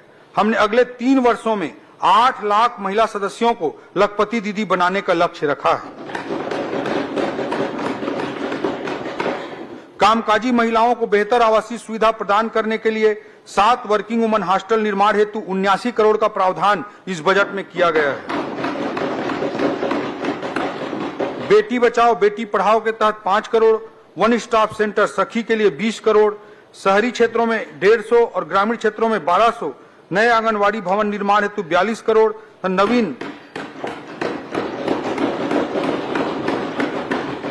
नवीन 7 परियोजना कार्यालय निर्माण के लिए 3 करोड़ 16 लाख रुपए का बजटीय प्रावधान किया गया है। समाज कल्याण अध्यक्ष महोदय, हमने समाज में सभी वर्ग के लोगों के गरिमामय जीवन को सुनिश्चित करने के लिए अनेक बजटीय प्रावधान किए हैं।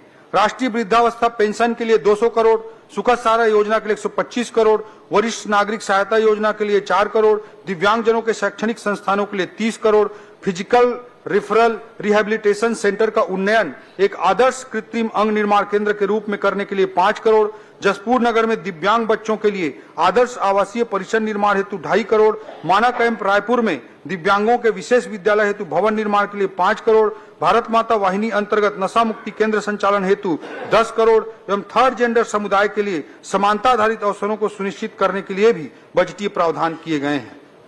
खाद्य सुरक्षा अध्यक्ष महोदय, आपके मुख्यमंत्री रहते हमारा राज्य देश का पहला राज्य था जिसने खाद्य सुरक्षा कानून लागू किया था। साथ ही पीडीएस की एक उत्कृष्ट व्यवस्था स्थापित की थी जिसको देश के माननीय सर्वोच्च न्यायालय ने भी तारीफ की थी। इस बार की इस बजट में खाद्य सुरक्षा हेतु 5,326 करोड़ रुपए का प्रावधान किया गया है। शिक्षा अध्यक्ष महोदय, किसी भी राज्य या समाज का मूल आधार शिक्षा होती है, इसलिए हमने बजट में पर्याप्त शैक्षणिक प्रावधान किए हैं। नियमित शैक्षणिक प्रावधानों के अतिरिक्त पीएम श्री स्कूल योजना के लिए 277 करोड़, राष्ट्रीय जम्बूरी के आयोजन के लिए 10 करोड़, संचालनालय लोक शिक्षण के नवीन भवन के निर्माण के लिए 10 करोड़, रामकृष्ण आश्रम अबूझ मार्ग के लिए 10 करोड़, विभिन्न शालाओं के निर्माण हेतु 30 करोड़, 5 जिलों सरगुजा, बस्तर, बलरामपुर, रायगढ़ एवं जसपुर में साइंस पार्क की स्थापना के लिए 7 करोड़ 50 लाख, बस्तर एवं सरगुजा में मोबाइल साइंस लैब की स्थापना के लिए 3 करोड़ 50 लाख, महाविद्यालयों एवं विश्वविद्यालयों में शोध व नवाचार को बढ़ावा देने के लिए 3 करोड़, 25 महाविद्यालयों को आदर्श महाविद्यालय के रूप में स्थापित करने के लिए 75 करोड़, नवा रायपुर में नवीन महाविद्यालय के निर्माण के लिए 4.5 करोड़ एवं 10 महाविद्यालयों में छात्रावास पुनर्निर्माण के लिए भी बजटीय प्रावधान किया गया है। करडेगा जिला जसपुर में महाविद्यालय के निर्माण के लिए तथा 21 शासकीय महाविद्यालयों में भवन निर्माण के लिए 47 करोड़ रुपए का प्रावधान किया गया है। स्वास्थ्य अध्यक्ष महोदय, शहीद वीर नारायण सिंह आयुष्मान स्वास्थ्य योजना के तहत प्रदेश के 77,20,000 परिवारों को स्वास्थ्य सुरक्षा योजना प्रदान करने के लिए 1,500 करोड़ रुपए का इस बजट में प्रावधान है। राष्ट्रीय स्वास्थ्य मिशन एनएचएम के लिए इस बजट में 1,850 करोड़ रुपए का प्रावधान है। हमारे संकल्प पत्र के अनुसार विकास खंडों में सिकल सेल स्क्रीनिंग सेंटर की स्थापना हेतु प्रथम चरण में 50 विकास खंड हेतु बजटीय प्रावधान किया गया है। वरिष्ठ नागरिकों के स्वास्थ्य परीक्षण हेतु भी इस बजट में विशेष प्रावधान किए गए हैं। डॉक्टर भीमराव अंबेडकर चिकित्सालय रायपुर स्थित एडवांस कार्डियक इंस्टीट्यूट एसीआई के कार्डियोलॉजी विभाग का विस्तार किया जा रहा है। हमारे सरकार के विगत 1 वर्ष के प्रयास से यहाँ कार्डियक बाईपास भी प्रारंभ हो गया है। इसके विस्तार हेतु 10 करोड़ रुपए का बजट इस बजट में रखा गया है। निसंतान दंपतियों के लिए आईवीएफ तकनीक एक बड़ी उम्मीद बनकर उभरा है, लेकिन इसके महंगा होने की वजह से आर्थिक रूप से कमजोर दंपति इसका लाभ नहीं ले पाते। सरकारी स्थानों पे इस अत्याधुनिक चिकित्सा सुविधा की व्यवस्था नहीं रहती। इसका ध्यान रखते हुए निसंतान दंपतियों को लाभ पहुंचाने हेतु चिकित्सा महाविद्यालय रायपुर के स्त्री रोग विभाग में ART असिस्टेड रिप्रोडक्टिव टेक्नोलॉजी केंद्र स्थापित किया जाएगा। इस हेतु 10 करोड़ रुपए का बजटीय प्रावधान किया गया है।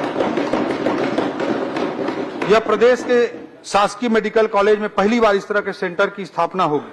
मेकाहारा स्थित क्षेत्रीय कैंसर संस्थान विभाग वन्य विभाग हेतु प्रथम चरण में 20 करोड़ के चिकित्सा उपकरणों की व्यवस्था भी की जाएगी। हम अपने सरकारी अस्पतालों को हाईटेक बना रहे हैं। इसके लिए मेकाहारा में 28.5 करोड़ के 3 टेस्ला MRI मशीन, 26 करोड़ के 256 स्लाइस CT स्कैन मशीन लगाई जाएगी तथा महासमुंद चिकित्सा महाविद्यालय में 14 करोड़ की लागत से 128 स्लाइस CT स्कैन मशीन स्थापित की जाएगी। मेडिकल कॉलेजों के प्रभावी प्रबंधन की दृष्टि से निर्णय प्रणाली को विकेंद्रीकृत करते हुए उनके वित्तीय अधिकारों में न केवल बढ़ोतरी की गई है बल्कि मेडिकल कॉलेज अच्छे तरीके से संचालित हों, इसके लिए अतिरिक्त बजट का प्रावधान भी किया गया है।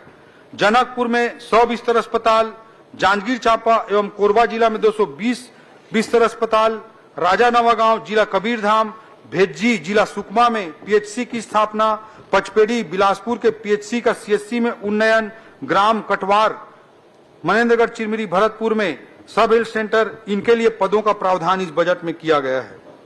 इसी तरह सरोना रायपुर में 100 बिस्तर अस्पताल, सरिया सारंगगढ़ बिलाईगढ़ जिला, नवागढ़ बेमेतरा जिला, कटघोरा कोरबा जिला के CSC का 100 बिस्तर अस्पताल में उन्नयन किए जाने हेतु प्रावधान किया गया है।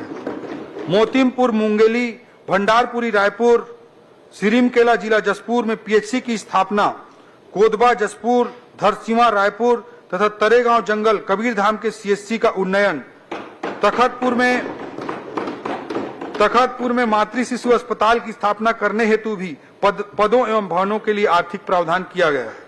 सेंद्री बिलासपुर के मानसिक चिकित्सालय, कुरुद धमतरी, बसना महासमुंद के 100 बिस्तर अस्पताल, गौरेला पेंड्रा मरवाही एवं गरियाबंद के जिला चिकित्सालय, बीजापुर के 100 बिस्तर अस्पताल को 200 बिस्तर अस्पताल में अपग्रेड किया जाएगा।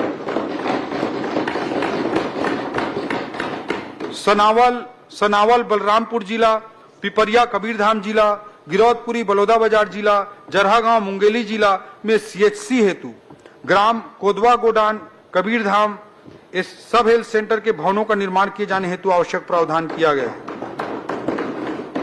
राज्य को नेचुरोपैथी हब के रूप में विकसित करने के उद्देश्य से 10 बेड वाले 4 योग एवं प्राकृतिक चिकित्सा केंद्र की स्थापना हेतु भी 13 करोड़ रुपए का प्रावधान किया गया है।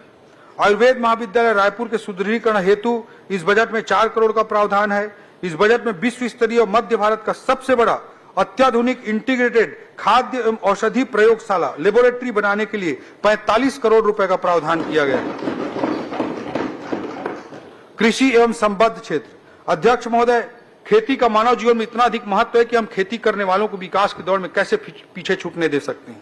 हम किसान भाइयों की आय बढ़ाने एवं उनके उपज का सही मूल्य दिलाने के लिए प्रतिबद्ध हैं। इस खरीफ वर्ष में हमने प्रदेश के 25,49,000 किसानों से 1,49,00,000 टन से अधिक धान खरीदा है। यह अब तक के किसी भी वर्ष में की गई सबसे अधिक धान खरीदी है।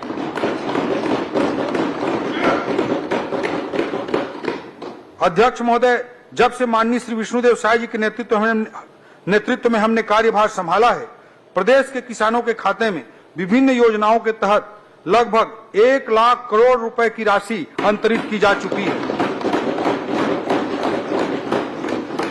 कृषक उन्नति योजना के लिए विगत वर्ष की भांति इस वर्ष भी 10,000 करोड़ रुपए का प्रावधान किया गया है।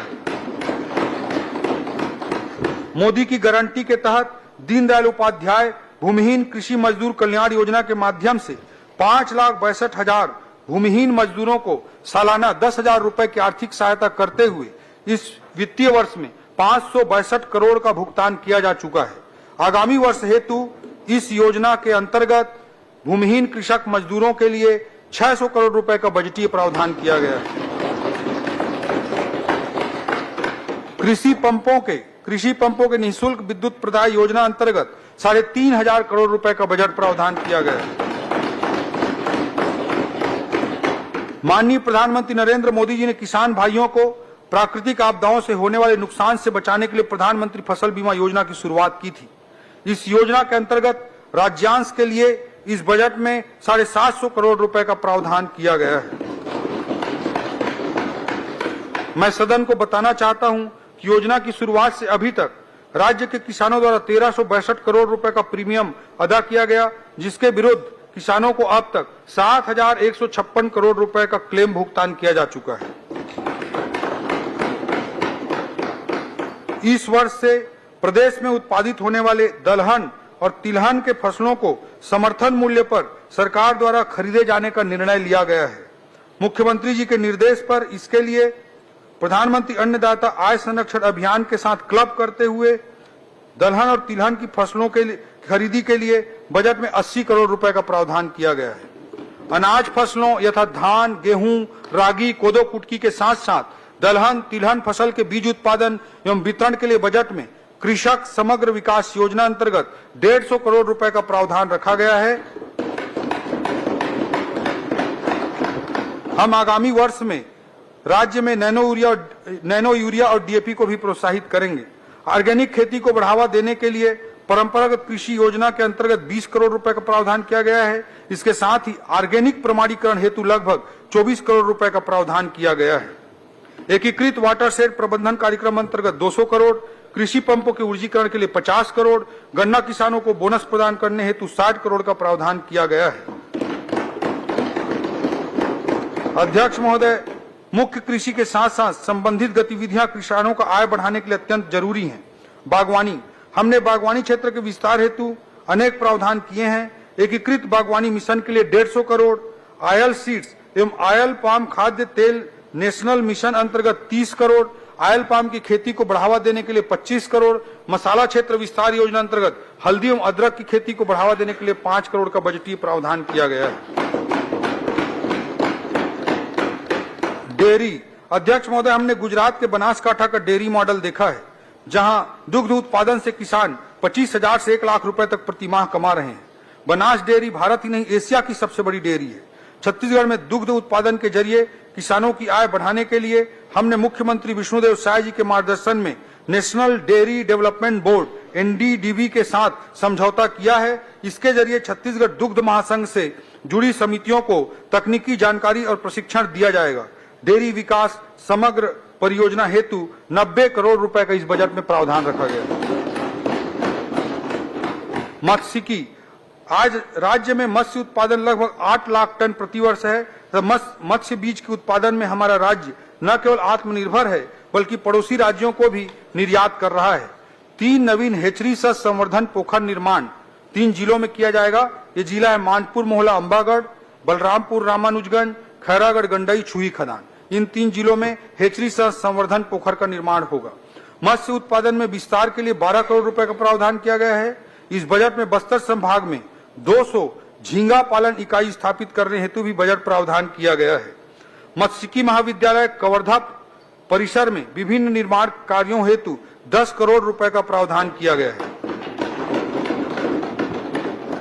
इस बार हमने अपने बजट में सुअर पालन, बकरी पालन को बढ़ावा देने के लिए बजटीय प्रावधान में कई गुना, लगभग 5 से 6 गुना की वृद्धि की है।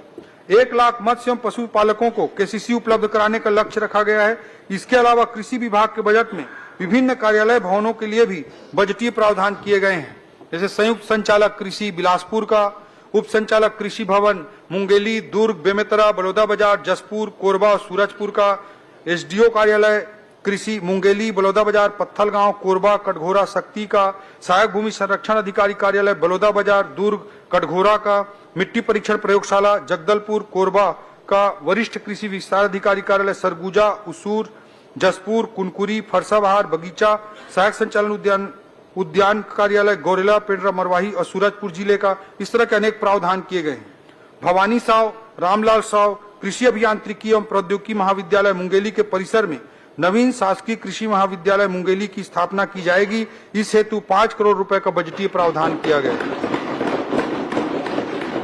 राज्य बनने के 25 वर्ष बाद भी अंजोरा में एकमात्र पशु चिकित्सा महाविद्यालय आज चल रहा है।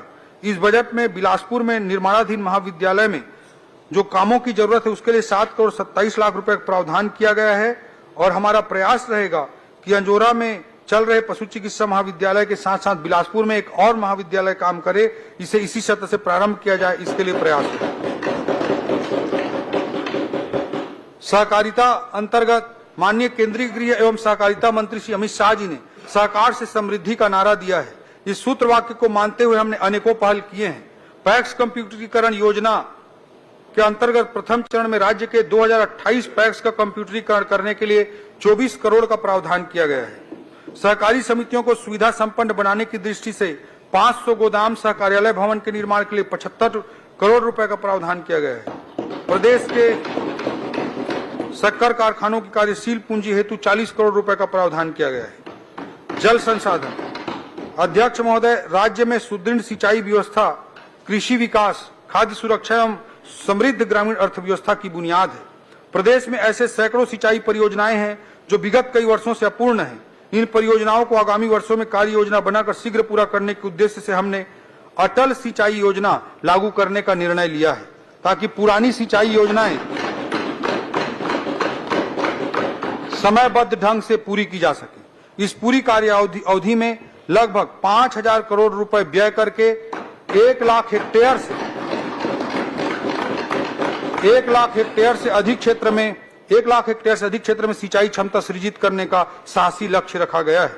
सिंचाई परियोजनाओं के निर्माण एवं अनुरक्षण की दृष्टि से बजट में कुल 3,800 करोड़ रुपए का प्रावधान किया गया है, जो पिछले साल की तुलना में लगभग 20% ज्यादा है। वन अध्यक्ष महोदय, भारतीय वन सर्वे के अनुसार छत्तीसगढ़ राज्य ने वन क्षेत्र में सर्वाधिक वार्षिक वृद्धि दर्ज की है। हमारे राज्य के वन क्षेत्र न केवल पर्यावरण संतुलन की दृष्टि से महत्वपूर्ण है, बल्कि राज्य के आर्थिक और सामाजिक विकास के ताना बाना के धागा भी है। पिछली सरकार ने तेंदुपत्ता संग्रहण करने वाले आदिवासी भाई बहनों के प्रति असंवेदनशीलता का परिचय देते हुए चरण पादुका योजना बंद कर दी थी। हमारी जनहितैषी सरकार ने इस निर्णय को पलटते हुए चरण पादुका योजना को पुनः चालू किया। इसके लिए बजट में 50 करोड़ रुपए का प्रावधान रखा गया। हमारी सरकार ने सत्ता में आते ही हरा सोना के नाम से प्रसिद्ध तेंदुपत्ता के संग्रहण दर को 4,000 रुपए प्रति मानक बोरा से बढ़ाकर 5,500 रुपए प्रति मानक बोरा कर दिया। इसके लिए जो कमी होती है उसे पूरा करने के लिए 204 करोड़ रुपए का बजटीय प्रावधान इस बजट में किया गया है। राजमोहिनी देवी तेंदुपत्ता संग्राहक सामाजिक सुरक्षा योजना के संचालन हेतु 40 करोड़ रुपए का प्रावधान किया गया है। अध्यक्ष महोदय, अब मैं जनजातीय समुदायों के विकास पर चर्चा करूंगा। अध्यक्ष महोदय, आदिवासी समाज कला, संस्कृति, परंपरा में न केवल विविधता प्रदान करता है, बल्कि अनुभव एवं प्राकृतिक ज्ञान का भी एक अद्भुत भंडार है। राज्य के सामाजिक, आर्थिक एवं सांस्कृतिक विकास में सदियों से आदिवासी भाइयों का अविस्मरणीय योगदान रहा है। इस बजट के द्वारा हमने अपने जनजातीय समुदाय के विकास के लिए अनेक बजटीय प्रावधान किए हैं। जनजातीय क्षेत्रों में बुनियादी सुविधाओं और अधोसंरचना के विकास के लिए 221 करोड़ रुपए, धरती आबा जनजातीय ग्राम उत्कर्ष अभियान के लिए 30 करोड़ रुपए, प्रधानमंत्री जनजातीय उन्नत ग्राम अभियान योजना के अंतर्गत ऊर्जा विभाग को देने के लिए 50 करोड़ रुपए, पीएम जनमन के तहत विशेष पिछड़ी जनजाति समुदाय को सभी योजनाओं में सैचुरेट करने के लिए स्कूल शिक्षा विभाग की दृष्टि से 30 करोड़, ट्राइबल वेलफेयर विभाग की दृष्टि से 12 करोड़ और आवास निर्माण के लिए 300 करोड़ रुपए का प्रावधान रखा गया है। जिला बलरामपुर एवं राजनांदगांव में 500 सीटर प्रयास आवासीय विद्यालय की स्थापना हेतु 21 करोड़ 50 लाख रुपए का बजटीय प्रावधान किया गया है। अध्यक्ष महोदय, पिछले बजट में हमने 10 स्तंभों के रूप में एक स्तंभ बस्तर और सरगुजा की ओर देखो का भी जिक्र किया था। मैं बस्तर में किए जा रहे प्रयासों के संबंध में सदन के समक्ष आपके माध्यम से प्रस्तुत करना चाहूंगा। बस्तर में पहले एजुकेशन सिटी, पोटा केबिन, प्रयास विद्यालय, छूलो आसमान, लाइवलीहुड कॉलेज, नन्हे परिंदे जैसे इनोवेटिव प्रोजेक्ट चलाए गए, जिससे बस्तर की भावी पीढ़ी को भटक कर नक्सलवाद के चंगुल में फंसने से बचाया जा सके, ये प्रयास किया गया। बस्तर की युवा गोली, बंदूक, लैंडमाइन की बात करने के बजाय इन परियोजनाओं के कारण कागज, कलम, नीट और आईटी की बात करने लगे। बस्तर नक्सलगढ़ के जगह पर शिक्षा का गढ़ बनने लगा। लेकिन दुर्भाग्य की बात है अध्यक्ष महोदय कि अभी भी बाहर नक्सली परसेप्शन से हम बस्तर को बाहर नहीं निकाल पाए हैं। इस नकारात्मक परसेप्शन को तोड़ने के लिए हमें कड़ी मेहनत करनी होगी। भारत के सम्माननीय गृह मंत्री श्री अमित शाह जी के कुशल नेतृत्व में मार्च 2026 तक देश को नक्सलवाद से मुक्ति दिलाने का लक्ष्य रखा गया है।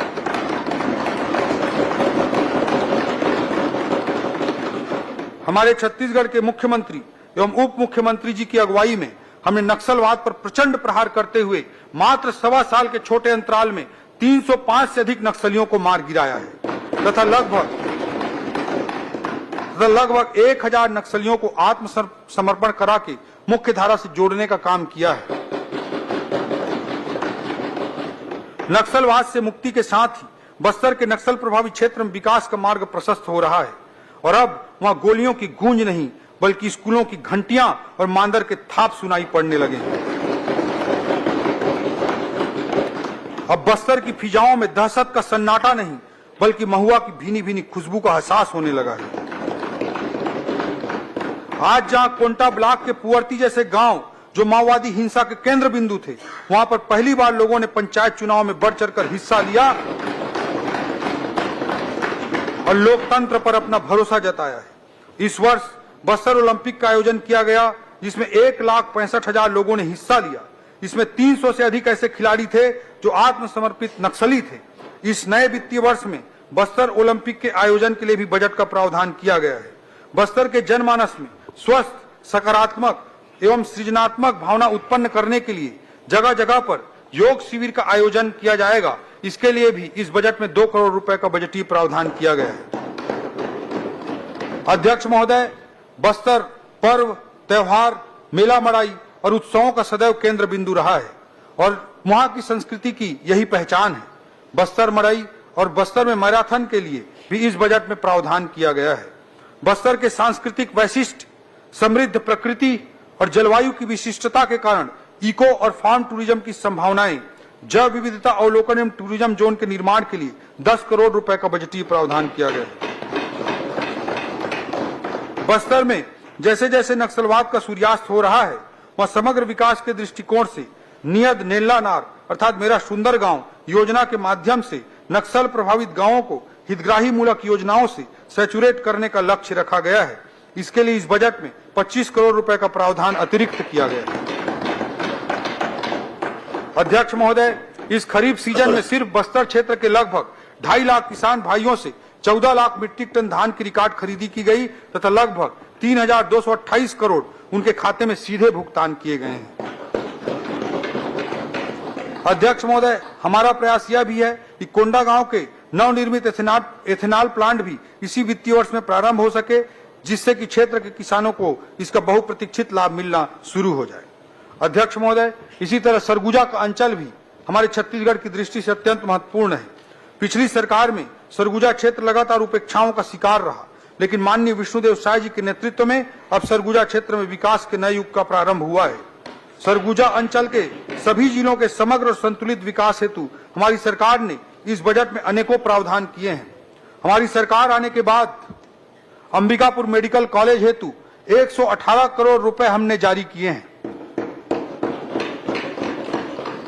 पुनरीक्षित प्रशासकीय स्वीकृति के रूप में इस अंबिकापुर के मेडिकल कॉलेज हेतु 110 करोड़ रुपए की अतिरिक्त राशि भी इस वर्ष जारी की जाएगी।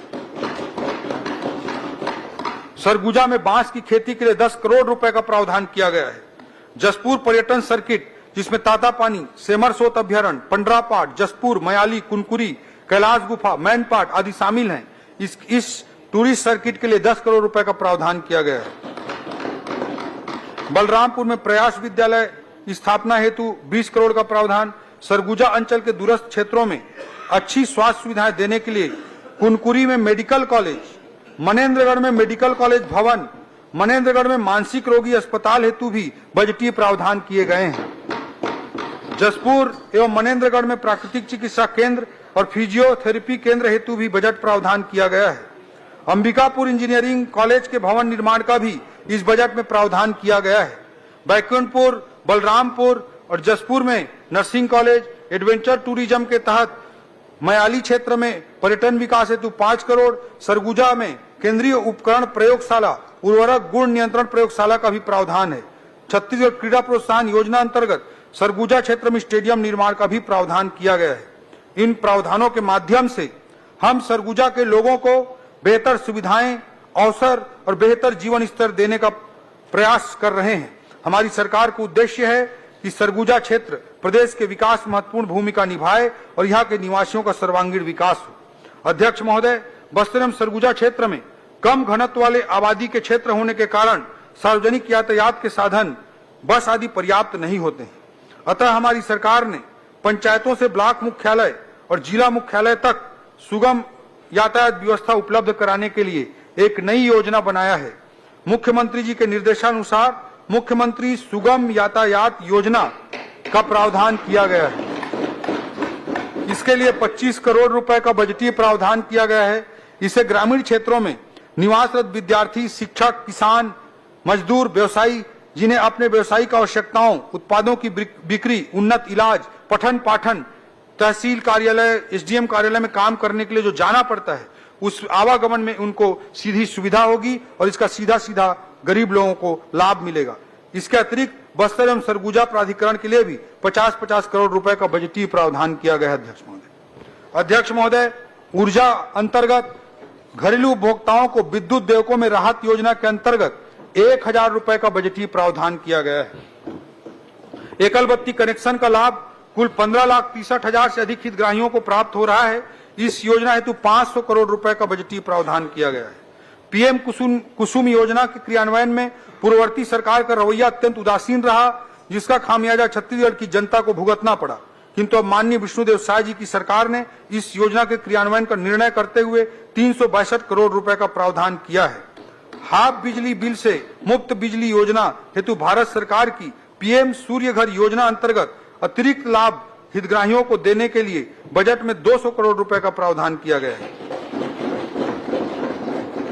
पीएम सूर्य घर मॉडल सोलर विलेज योजना के तहत प्रत्येक जिले में एक मॉडल सोलर विलेज बनाने हेतु 33 करोड़ रुपए का प्रावधान किया गया है। मुख्यमंत्री शहरी विद्युतीकरण हेतु 25 करोड़ रुपए का प्रावधान किया गया है। अध्यक्ष महोदय, राजस्व विभाग की दृष्टि से मैं कहना चाहूंगा कि राजस्व विभाग सीधे जनता से सरोकार रखता है एवं हमारी सरकार एक सुगम, सरल और पारदर्शी राजस्व प्रशासन स्थापित करने के लिए प्रतिबद्ध है। राजस्व न्यायालय की कार्रवाई की ऑनलाइन स्ट्रीमिंग के लिए 5 करोड़ रुपए का प्रावधान इस बजट में किया गया है। राजस्व अभिलेखों को कंप्यूटरीकरण कर पब्लिक डोमेन में उपलब्ध कराने के लिए 15 करोड़ रुपए का प्रावधान है। यह भी निर्णय लिया गया है कि हमारे मैदानी स्तर पर पटवारी लोगों को सुगमता से अपनी सेवाएं दे सकें, इसके लिए उन्हें संसाधन भत्ता दिया जाएगा। इसके लिए भी समुचित बजट प्रावधान इस बजट में किए गए हैं। अध्यक्ष महोदय, माननीय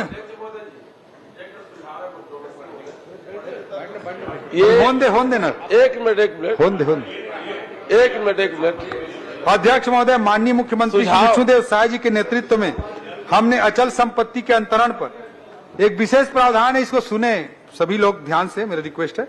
अध्यक्ष महोदय, माननीय मुख्यमंत्री श्री विष्णुदेव साय जी के नेतृत्व में हमने अचल संपत्ति के अंतरण पर जो स्टाम्प ड्यूटी लगती है, जो पंजीयन कार्यालय में पंजीयन कराने जाते हैं, उसमें जो स्टाम्प ड्यूटी लगती है, उस पर 12% का अतिरिक्त उपकर अर्थात शेष लगाया जाता था, उसे समाप्त करने का निर्णय लिया है।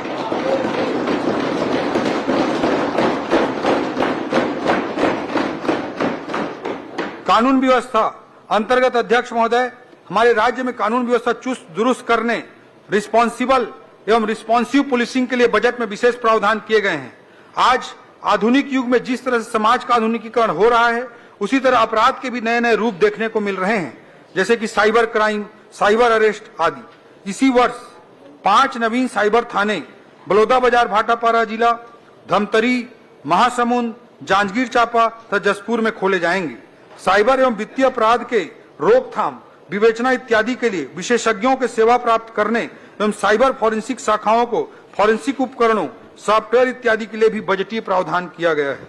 ड्रग्स जैसी व्यापक सामाजिक चुनौती से निपटने के लिए 10 जिलों रायपुर, महासमुंद, बिलासपुर, दुर्ग, बस्तर, सरगुजा, कबीरधाम, जसपुर, राजनांदगांव एवं कोरबा में एंटी नारकोटिक्स टास्क फोर्स के गठन हेतु 3 करोड़ रुपए का बजटीय प्रावधान किया गया है।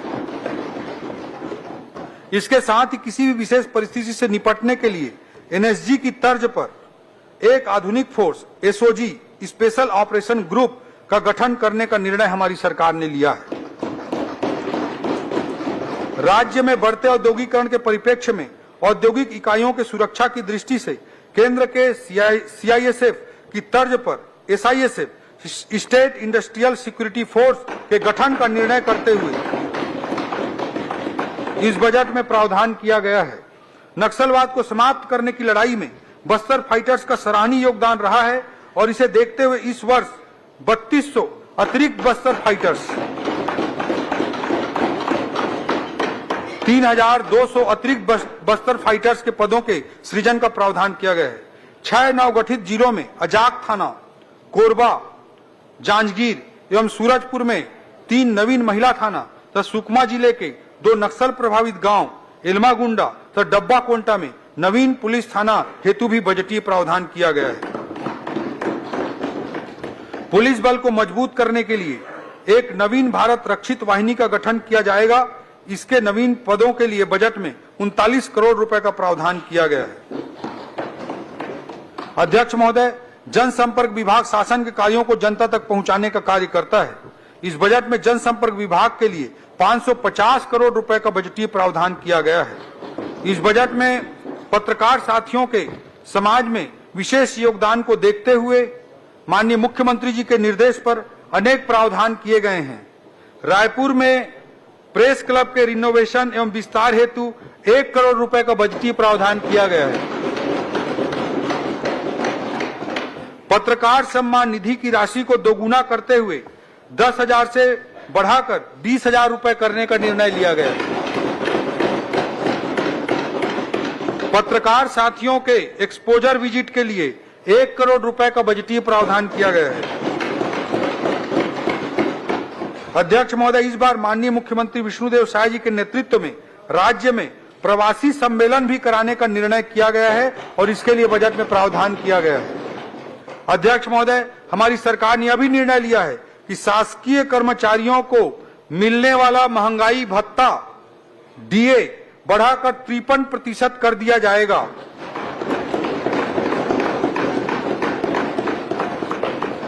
और मार्च माह का वेतन जो अप्रैल में देय होगा बढ़े हुए महंगाई भत्ते के साथ दिया जाएगा।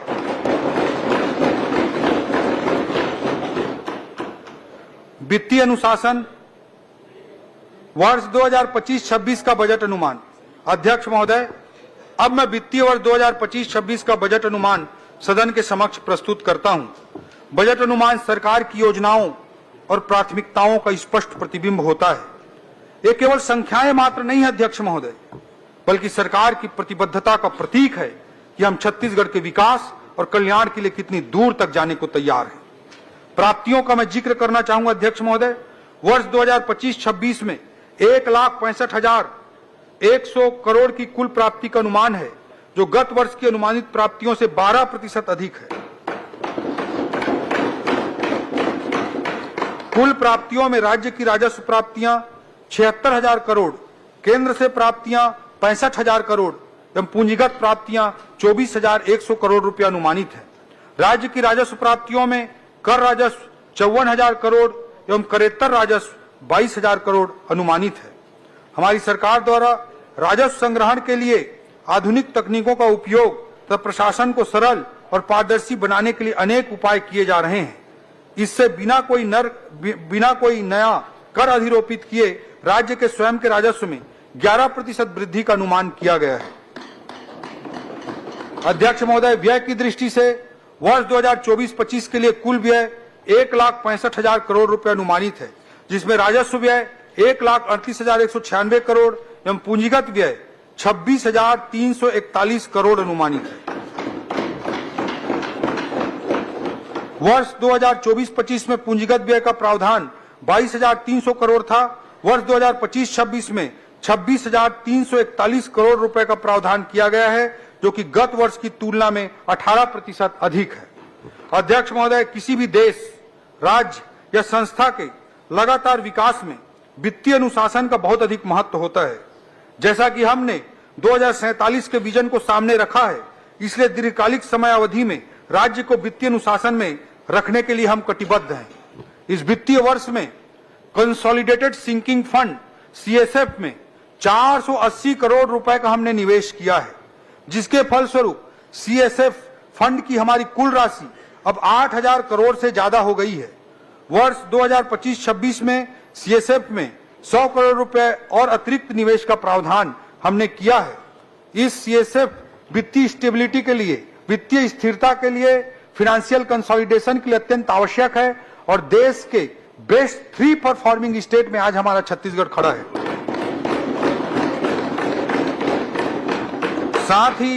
साथ ही गारंटी रिडेम्पशन फंड जीआरएफ में इस वित्तीय वर्ष में 500 करोड़ रुपए के निवेश का प्रावधान हमने किया है। सीएसएफ एवं जीआरएफ संबंधी मानकों के पालन में छत्तीसगढ़ देश के सर्वाधिक अग्रणी राज्यों में से है। अध्यक्ष महोदय, जैसा कि सबको विदित है कि सरकारी कर्मचारियों की सेवानिवृत्ति के बाद दी जाने वाली पेंशन का व्यय लगातार बढ़ रहा है। इसकी सुनियोजित ढंग से व्यवस्था बनाने हेतु हमने इस बार पेंशन फंड बनाने का निर्णय लिया है, जो वित्तीय स्थिरता को सुनिश्चित करेगा और भविष्य की पेंशन आवश्यकताओं को पूरा करने के लिए उपयोगी होगा। इसके लिए एक अधिनियम भी हम बनाएंगे और इस फंड के लिए 456 करोड़ रुपए निवेश का बजटीय प्रावधान भी हमने किया है। अध्यक्ष महोदय, पेंशन के भविष्य की लायबिलिटी को ध्यान में रखते हुए कदम उठाने वाले संभवतः हम देश के प्रथम राज्य होंगे। अध्यक्ष महोदय, खनिज संसाधनों से परिपूर्ण होने के कारण हमारे राजस्व में खनिजों पर रॉयल्टी का महत्वपूर्ण योगदान है। ज्यादातर रॉयल्टी खनिजों के मूल्य के प्रतिशत पर आधारित होती है, इसलिए अंतर्राष्ट्रीय कारणों से खनिजों के मूल्य में उतार चढ़ाव के कारण हमारे राजस्व में भी उतार चढ़ाव आता रहता है। इसको स्थिर करने हेतु एवं साथ ही निवेश का लाभ लेने एवं दीर्घकालिक विकास को लक्षित करते हुए ग्रोथ एंड स्टेबिलिटी फंड की भी स्थापना की जाएगी, जिसमें वर्ष 2025-26 में प्रारंभिक निवेश स्वरूप 100 करोड़ रुपए निवेश किया जाएगा। यह फंड दीर्घकालिक आर्थिक स्थिरता और प्रदेश के सतत विकास को सुनिश्चित करने का एक साधन बनेगा। अध्यक्ष महोदय, राजस्व एवं राजकोषीय घाटा रेवेन्यू एंड फिस्कल डेफिसिट की दृष्टि से मैं बताना चाहूंगा कि राज्य की कुल राजस्व प्राप्तियां 1,41,000 करोड़ एवं कुल राजस्व व्यय 1,38,196 करोड़ अनुमानित है। अतः वर्ष 2025-26 में कुल 2,804 करोड़ का राजस्व आधिक्य अनुमानित है। वर्ष 2025-26 में राज्य का सकल वित्तीय घाटा 22,900 करोड़ रुपए अनुमानित है, जिसमें केंद्र से पूंजीगत व्यय हेतु विशेष सहायता ऋण एससीए 4,000 करोड़ रुपए को हमने शामिल किया है। इसे कम करने पर राज्य का शुद्ध वित्तीय घाटा 18,900 करोड़ रुपया होगा, जो राज्य के जीडीपी सकल घरेलू उत्पाद का 2.97% है। यह आरबीआई के एफआरबीएम सीमा जो आरबीआई ने निर्धारित की है कि जीएसडीपी के 3% के नीचे होना चाहिए, उसके नीचे जीडीपी के 3% के भीतर है। यह हमारे कुशल वित्तीय प्रबंधन का परिचायक है और साथ ही मैं सदन को यह स्पष्ट करना चाहूंगा कि हम एफआरबीएम और वित्त आयोग द्वारा निर्धारित सीमाओं का अक्षरशः पालन करेंगे। अध्यक्ष महोदय, पूरे बजट में हम सभी का ध्यान व्यय के लिए किए गए बजट प्रावधानों पर होता है, किंतु श्री विष्णुदेव साय जी के कुशल नेतृत्व में हमने पूरा साल सरकार के आय बढ़ाने पर भी विशेष ध्यान दिया है। इसी का प्रतिफल है कि इस वर्ष स्टाम्प एवं पंजीयन से होने वाले आय में 19% की वृद्धि दर्ज की गई है।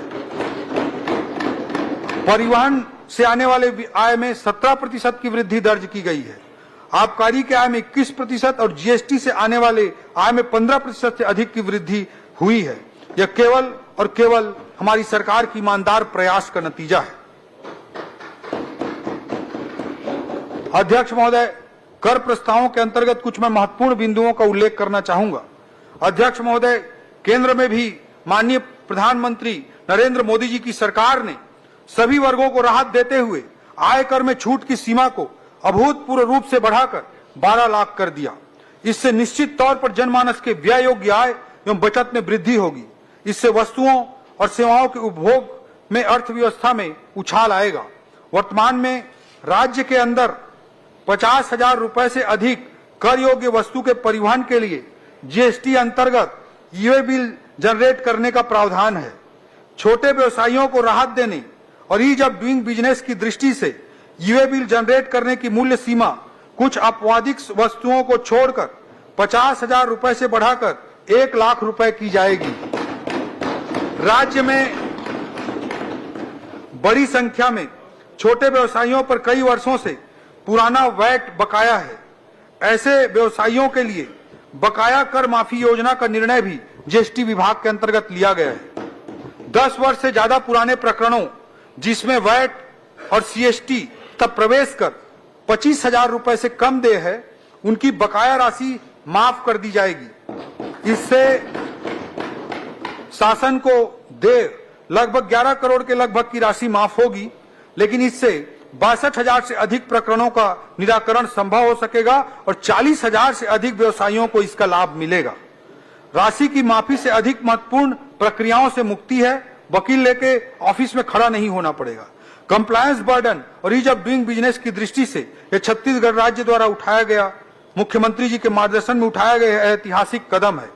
इन निर्णयों का उद्देश्य यह है कि छोटे व्यापारियों को राहत देकर उनके व्यवसाय को बढ़ाने का अवसर प्रदान करें।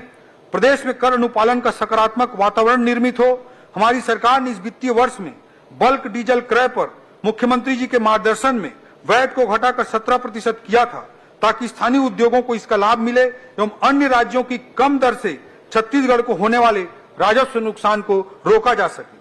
इसी कड़ी में रजत जयंती वर्ष में मुख्यमंत्री विष्णुदेव साय जी की ओर से आगामी वित्तीय वर्ष 1 अप्रैल 2025 से पेट्रोल पर जो वैट लगता है उस पेट्रोल की कीमत में 1 रुपए कमी करने का निर्णय लिया गया है।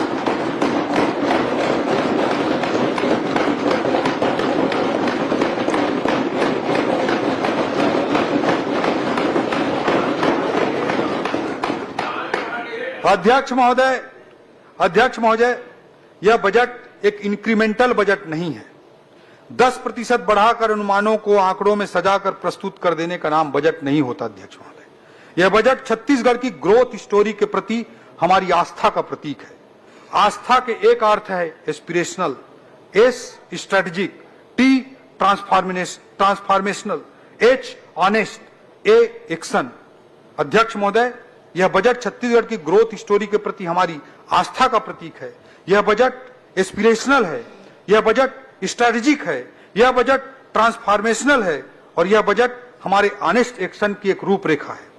बजट का फोकस बजट बनाते समय केवल यह नहीं था कि कैसे पैसों को विभागों के बीच एक चलते ट्रेन को देखते हुए आपस में बांट दिया जाए, बल्कि हमारा प्रयास यह रहा कि अर्थव्यवस्था के किस क्षेत्र में हमारे छत्तीसगढ़ में ग्रोथ की सर्वाधिक संभावना है और कैसे अपनी अर्थव्यवस्था को मजबूत करने के लिए इन संभावनाओं को बजट के माध्यम से बल दिया जा सकता है। उस बात को फोकस करते हुए, केंद्रित करते हुए हमने बजट तैयार किया। अध्यक्ष महोदय, पिछले बजट में मैंने ज्ञान का जिक्र किया था। ज्ञान को अगर हमें आगे बढ़ाना है तो गति को हमें अपनाना ही पड़ेगा। ज्ञान तथा गरीब, युवा, अन्नदाता और नारी का कल्याण करना है। पूरे समाज के अंत्योदय का कल्याण करते हुए समावेशी विकास अगर सुनिश्चित करना है तो आर्थिक विकास उसके लिए जरूरी है और उस आर्थिक विकास को सुनिश्चित करने के लिए गति अनिवार्य है। गति को मैंने एक्सप्लेन किया। गति था, जी का अर्थ है गुड गवर्नेंस, ए का अर्थ है एक्सेलरेटेड इंफ्रास्ट्रक्चर, टी का अर्थ है टेक्नोलॉजी और आई का अर्थ है इंडस्ट्रियल ग्रोथ। अध्यक्ष महोदय, अंधकार कितना भी घना हो, उजाले की उम्मीद और तलाश पर ही मानव जाति की सार्थकता है। यह बजट केवल कल के लिए, यह बजट बेहतर कल के लिए एक प्रयास है, भावी विकास के लिए एक कोशिश है, विकास के बसंत के लिए एक उद्यम है। अध्यक्ष महोदय, कवि ने शब्दों में कहा है, अंधेरों से आंख मिलाने चला आया है जुगनुओं का कारवां, हम ढूंढ ही लेंगे अपने हिस्से की रोशनी। अंधेरों से आंख मिलाने चला आया है जुगनुओं का कारवां, हम ढूंढ ही लेंगे अपने हिस्से की रोशनी। मसालें जलेंगी भी, राहें दिखेंगी भी। कुशासन की आंच से ठूंठ नहीं होगा किसी का भी भविष्य, कुशासन की आंच से ठूंठ नहीं होगा किसी का भी भविष्य। जड़ें सोख ही लेंगी अपने हिस्से का पानी। विकास का बसंत आएगा, पूरे सबाब के साथ आएगा।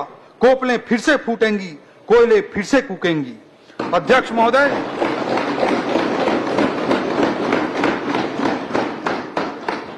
महोदय, इन्हीं शब्दों के साथ मैं वर्ष 2025-26 का वार्षिक वित्तीय विवरण तथा अनुदान की मांगे इस सम्माननीय सदन के समक्ष आपके माध्यम से प्रस्तुत करता हूं। जय भारत, जय छत्तीसगढ़।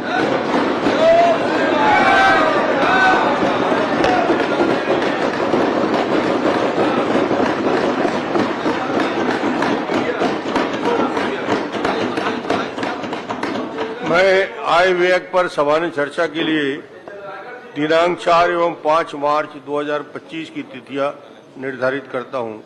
आय व्यय में सम्मिलित अनुदानों की मांगों पर कटौती प्रस्ताव की सूचना मंगलवार दिनांक 4 मार्च 2025 को मध्याह्न 12 बजे तक ली जा सकती है।